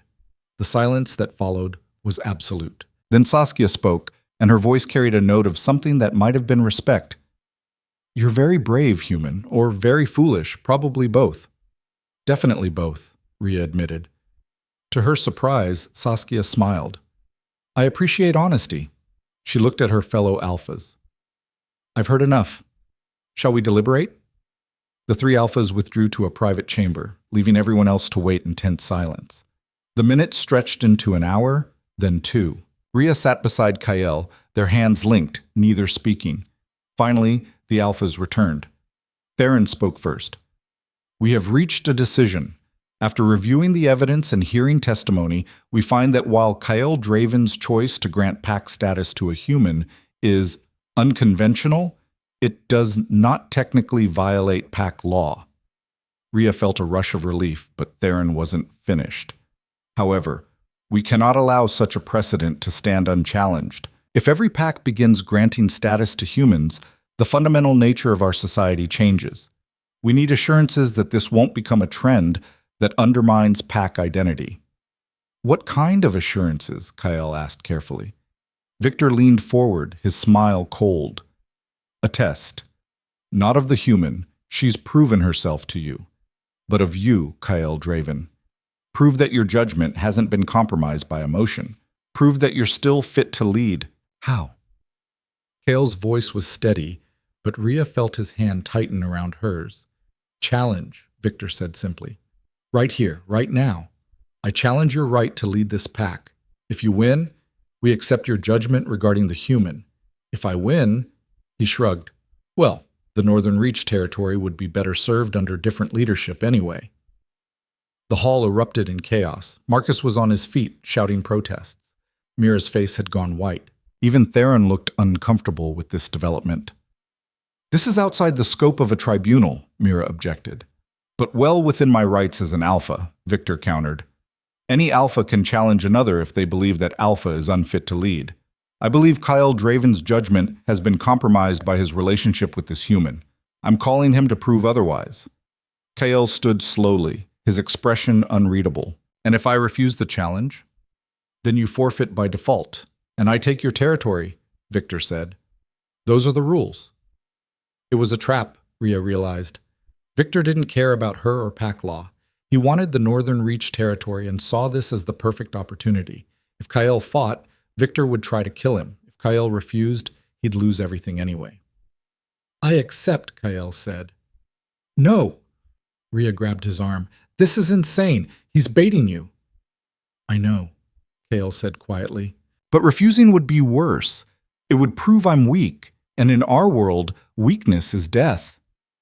Then let me fight instead, Rhea said desperately.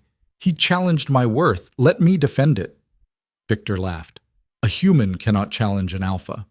Don't be ridiculous. Actually, Saskia said thoughtfully, there is precedent for proxy challenges. If Kyle chooses to have someone fight in his stead, that's allowed under old law. You can't be serious, Victor snarled. I'm very serious, Saskia replied. The law is clear. If Kyle wants the human to fight for him, she can. All eyes turned to Rhea. She stood there, barely 5'6", thin and fragile compared to the wolves around her. The idea of her fighting Victor was laughable, except it wasn't a joke. "I'll do it," Rhea said. "Absolutely not," Kyle said immediately. "Victor would kill you in seconds." "Not if I don't fight like a wolf," Rhea replied. She looked at Victor. "What are the terms? First blood? Submission? Death?" "Submission or death," Victor said, his smile widening. "Your choice, which you prefer." "Rhea, please," Kale said, his voice raw. "Don't do this." She looked up at him, this man who'd given her everything, safety, purpose, family, love, who'd stood by her when every instinct told him to cast her out. "You taught me that real leadership is about protecting your people," she said quietly, "even when it costs you everything. Let me protect you this time." Before he could argue, she turned to Victor.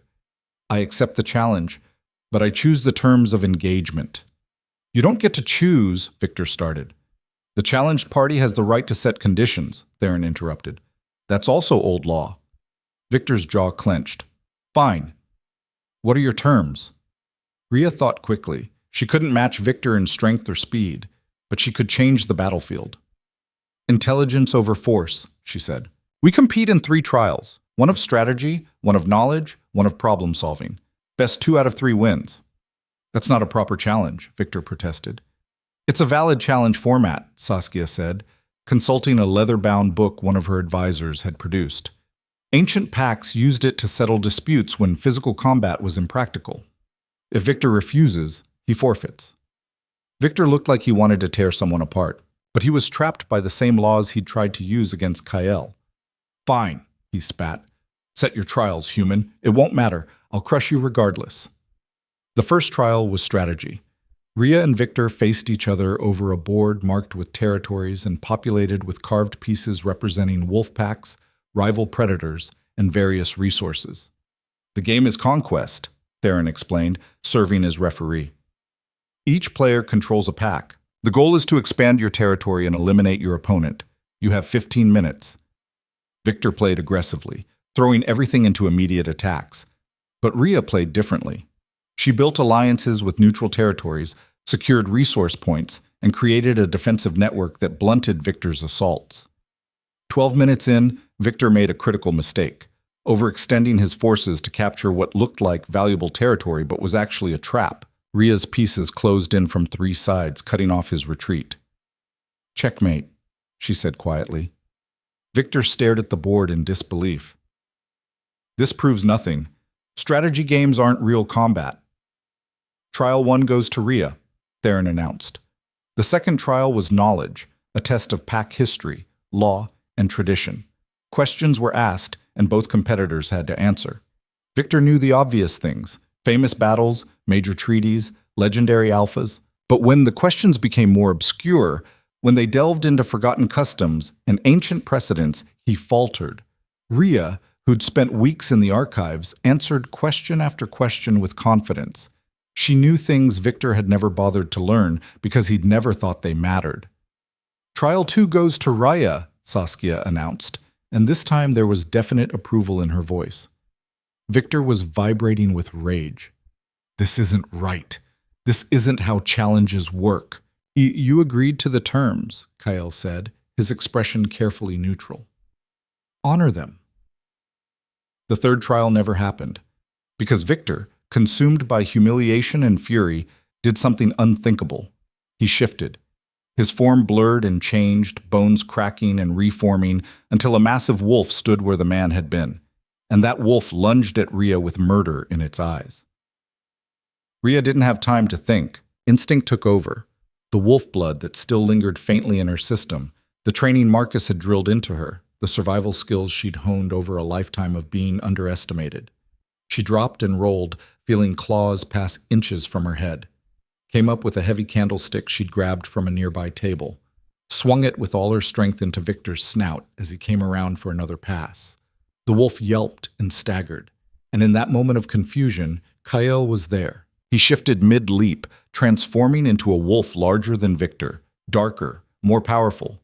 The two collided in a tangle of fur and fangs, rolling across the floor in a fury of violence. But Kael was defending, not attacking, putting himself between Victor and Rhea, absorbing blows meant for her. "Stop!" Theron's voice boomed through the hall. "Victor, stand down!" But Victor was beyond reason. He'd been humiliated by a human, and his pride demanded blood.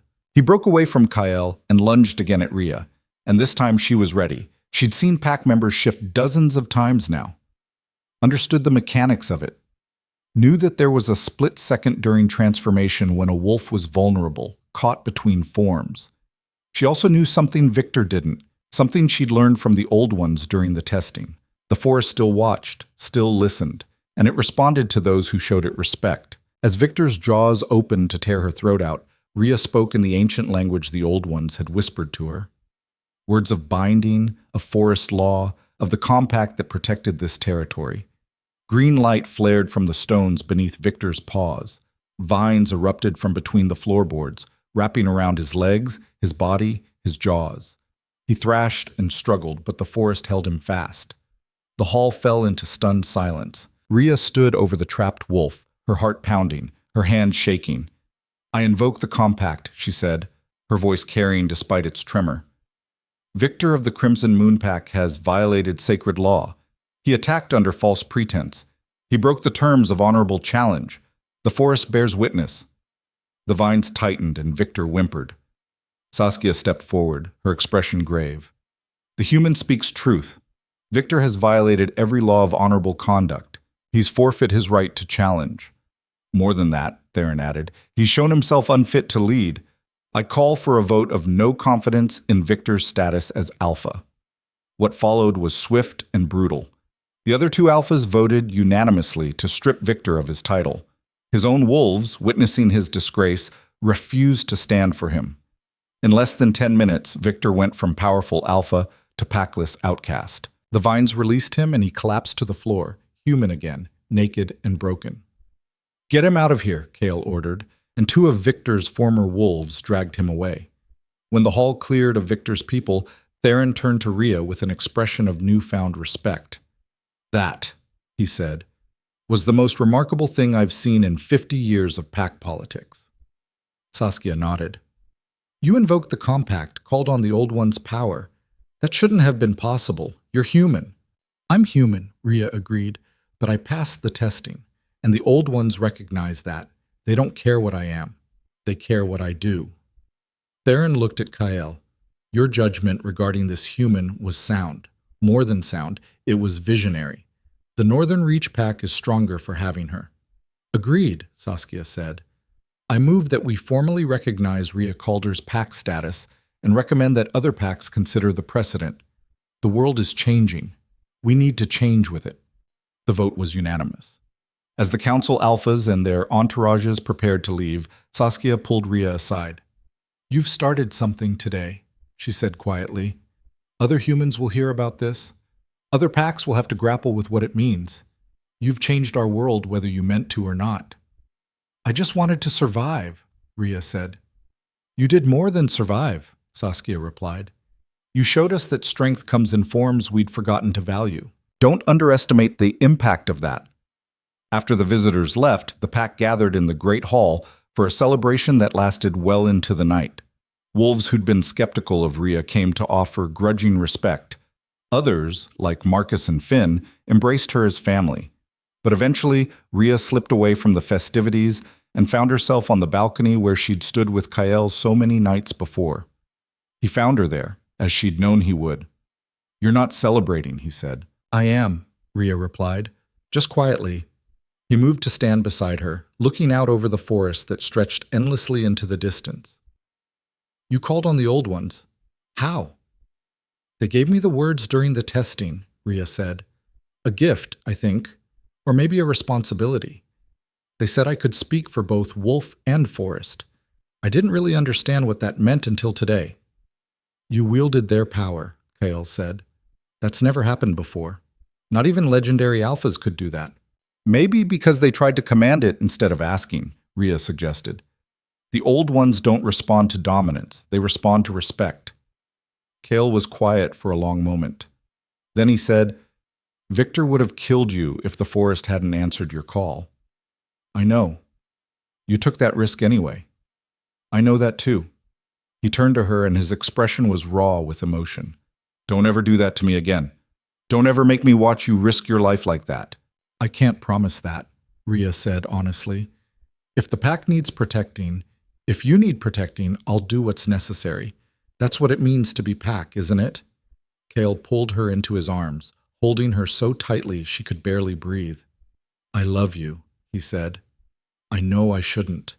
I know it complicates everything, but I love you, and the thought of losing you terrifies me more than any challenge or threat ever has.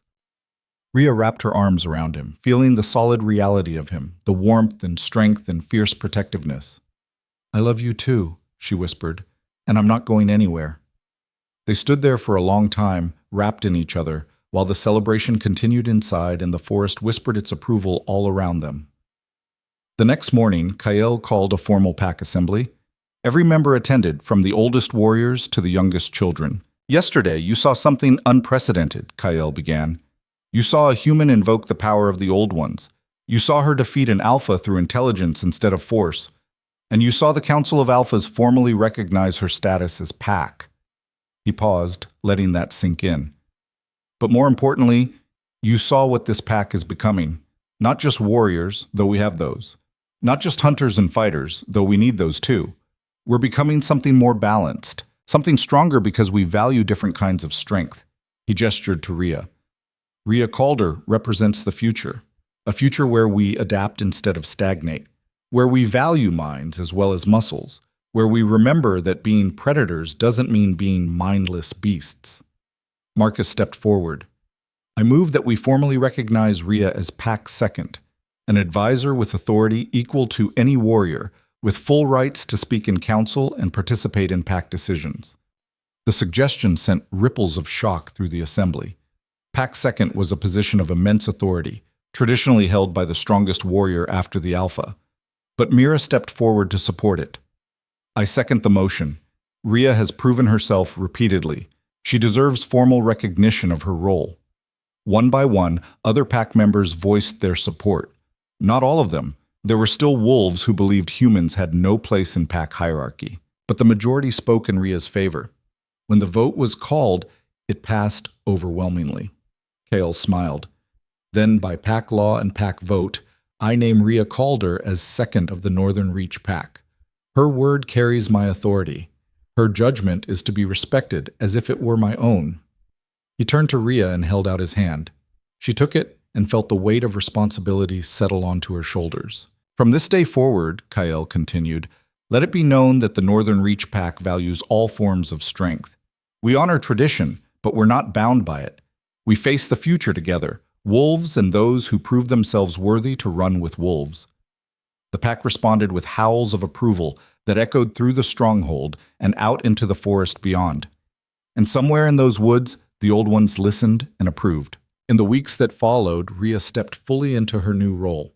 She worked with Kael to establish new protocols, to modernize pack operations while respecting tradition, to build bridges with neighboring packs who were curious about what the Northern Reach was doing. Not everyone accepted her. There were still wolves who sneered at the idea of a human second, who waited for her to fail, who questioned every decision she made. But she didn't let them stop her. She continued to do what she did best: see patterns, solve problems, find solutions that others missed. And slowly, grudgingly, even the most skeptical wolves had to admit that she was good at her job. Marcus became an unlikely ally. His initial hostility transformed into protective friendship.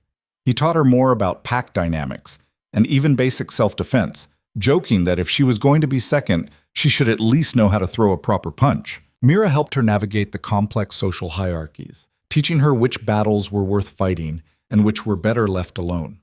And Finn, young and idealistic, became something like a little brother, eager to learn from her, proud to tell anyone who'd listen that he'd known all along she was special. But it was with Kael that Rhea found her deepest connection. They balanced each other, his strength and her intelligence, his authority and her empathy, his understanding of pack law and her willingness to question it when questioning was needed. They didn't always agree. Sometimes they argued fiercely, both too stubborn to back down. But they always came back to each other, always found common ground, always remembered that they were stronger together than apart. 6 months after the tribunal, Kael stood before the pack with an announcement. As you know, pack alphas traditionally take a mate, someone to share the burden of leadership, to provide counsel and support, to help guide the pack's future. Rhea's heart began to pound. They'd talked about this, but she hadn't expected him to make it public so soon. I've chosen my mate, Kael continued. Someone who's proven herself worthy not just through one dramatic act, but through daily dedication, through intelligence, courage, and unwavering integrity. He held out his hand to Rhea. Rhea Calder, will you stand with me? Not as second, though you'll always be that, but as my mate, my equal, my partner in all things. The hall fell silent. This was unprecedented. Alphas didn't mate with humans. It simply wasn't done. But Rhea had spent her whole life doing things that weren't done. She stood and walked to Kael's side, taking his hand. Yes, she said simply. The pack erupted, some in celebration, some in protest, most in simple shock, but Kael raised his free hand for silence. I know this challenges tradition, but tradition isn't sacred just because it's old. We honor the past, but we live in the present and build for the future, and my future, our pack's future, is stronger with Rhea beside me. Marcus stepped forward. I stand witness to this mating. If anyone challenges it, they challenge me first. Mira joined him. And me, Finn added his voice. Then others, one by one, until more than half the pack had pledged their support. Those who objected remained silent, unwilling to fight so many. The mating ceremony was held 3 days later, under a full moon, in a clearing at the edge of the sacred ground. The old ones attended, not physically, but their presence was felt in the way the trees bent to form a natural cathedral, in the way the moonlight seemed to gather and glow around Rhea and Kael. They spoke vows that were older than the stronghold itself, promising to stand together through all challenges, to protect each other and their pack, to honor both their individual natures and their shared bond. When Kael kissed her, sealing the mating, the forest itself seemed to sigh with approval. And Rhea Calder, who'd fled her old life with nothing but fear and desperation, found herself standing at the center of a new life she'd never imagined possible. She was pack. She was second. She was the alpha's mate, but most importantly, she was herself. Flawed and fierce and fundamentally human, proving every day that strength wasn't about being the biggest or the strongest or the most dominant. It was about being brave enough to be yourself in a world that demanded you be something else. It was about finding solutions when everyone else saw only problems. It was about standing up for what was right, even when it was terrifying. And it was about loving and being loved, despite all odds, despite all obstacles, despite every voice that said it was impossible. Years later, when pack historians recorded the story of how Rhea Calder changed the Northern Reach, they would debate which moment was most significant. Some said it was when she first identified the pattern of disappearances. Others claimed it was when she broke the ritual and saved the captives. Many pointed to her passing of the testing as the turning point, and some insisted it was her defeat of Victor that truly changed everything. But Rhea herself, when asked, would always say the same thing. The most important moment was when I chose not to run. When I decided that surviving wasn't enough, I wanted to live, really live. And in a harsh frontier where only the strongest were supposed to survive, I proved that strength comes in many forms. That was when everything changed. She would look out over the stronghold, at the pack that had become her family, at the forest that watched and protected, at Kael beside her always. And she would smile. Because she'd started as nothing, an overlooked girl from a broken home, fleeing into the unknown with no plan and no hope, but she'd become something extraordinary, not by changing who she was, but by refusing to be anyone else. And in a world of predators, she'd proven that sometimes the most dangerous thing wasn't teeth and claws. It was a human with courage, intelligence, and the absolute conviction that she deserved to take up space in the world. That was the story of Rhea Calder. And it was just beginning.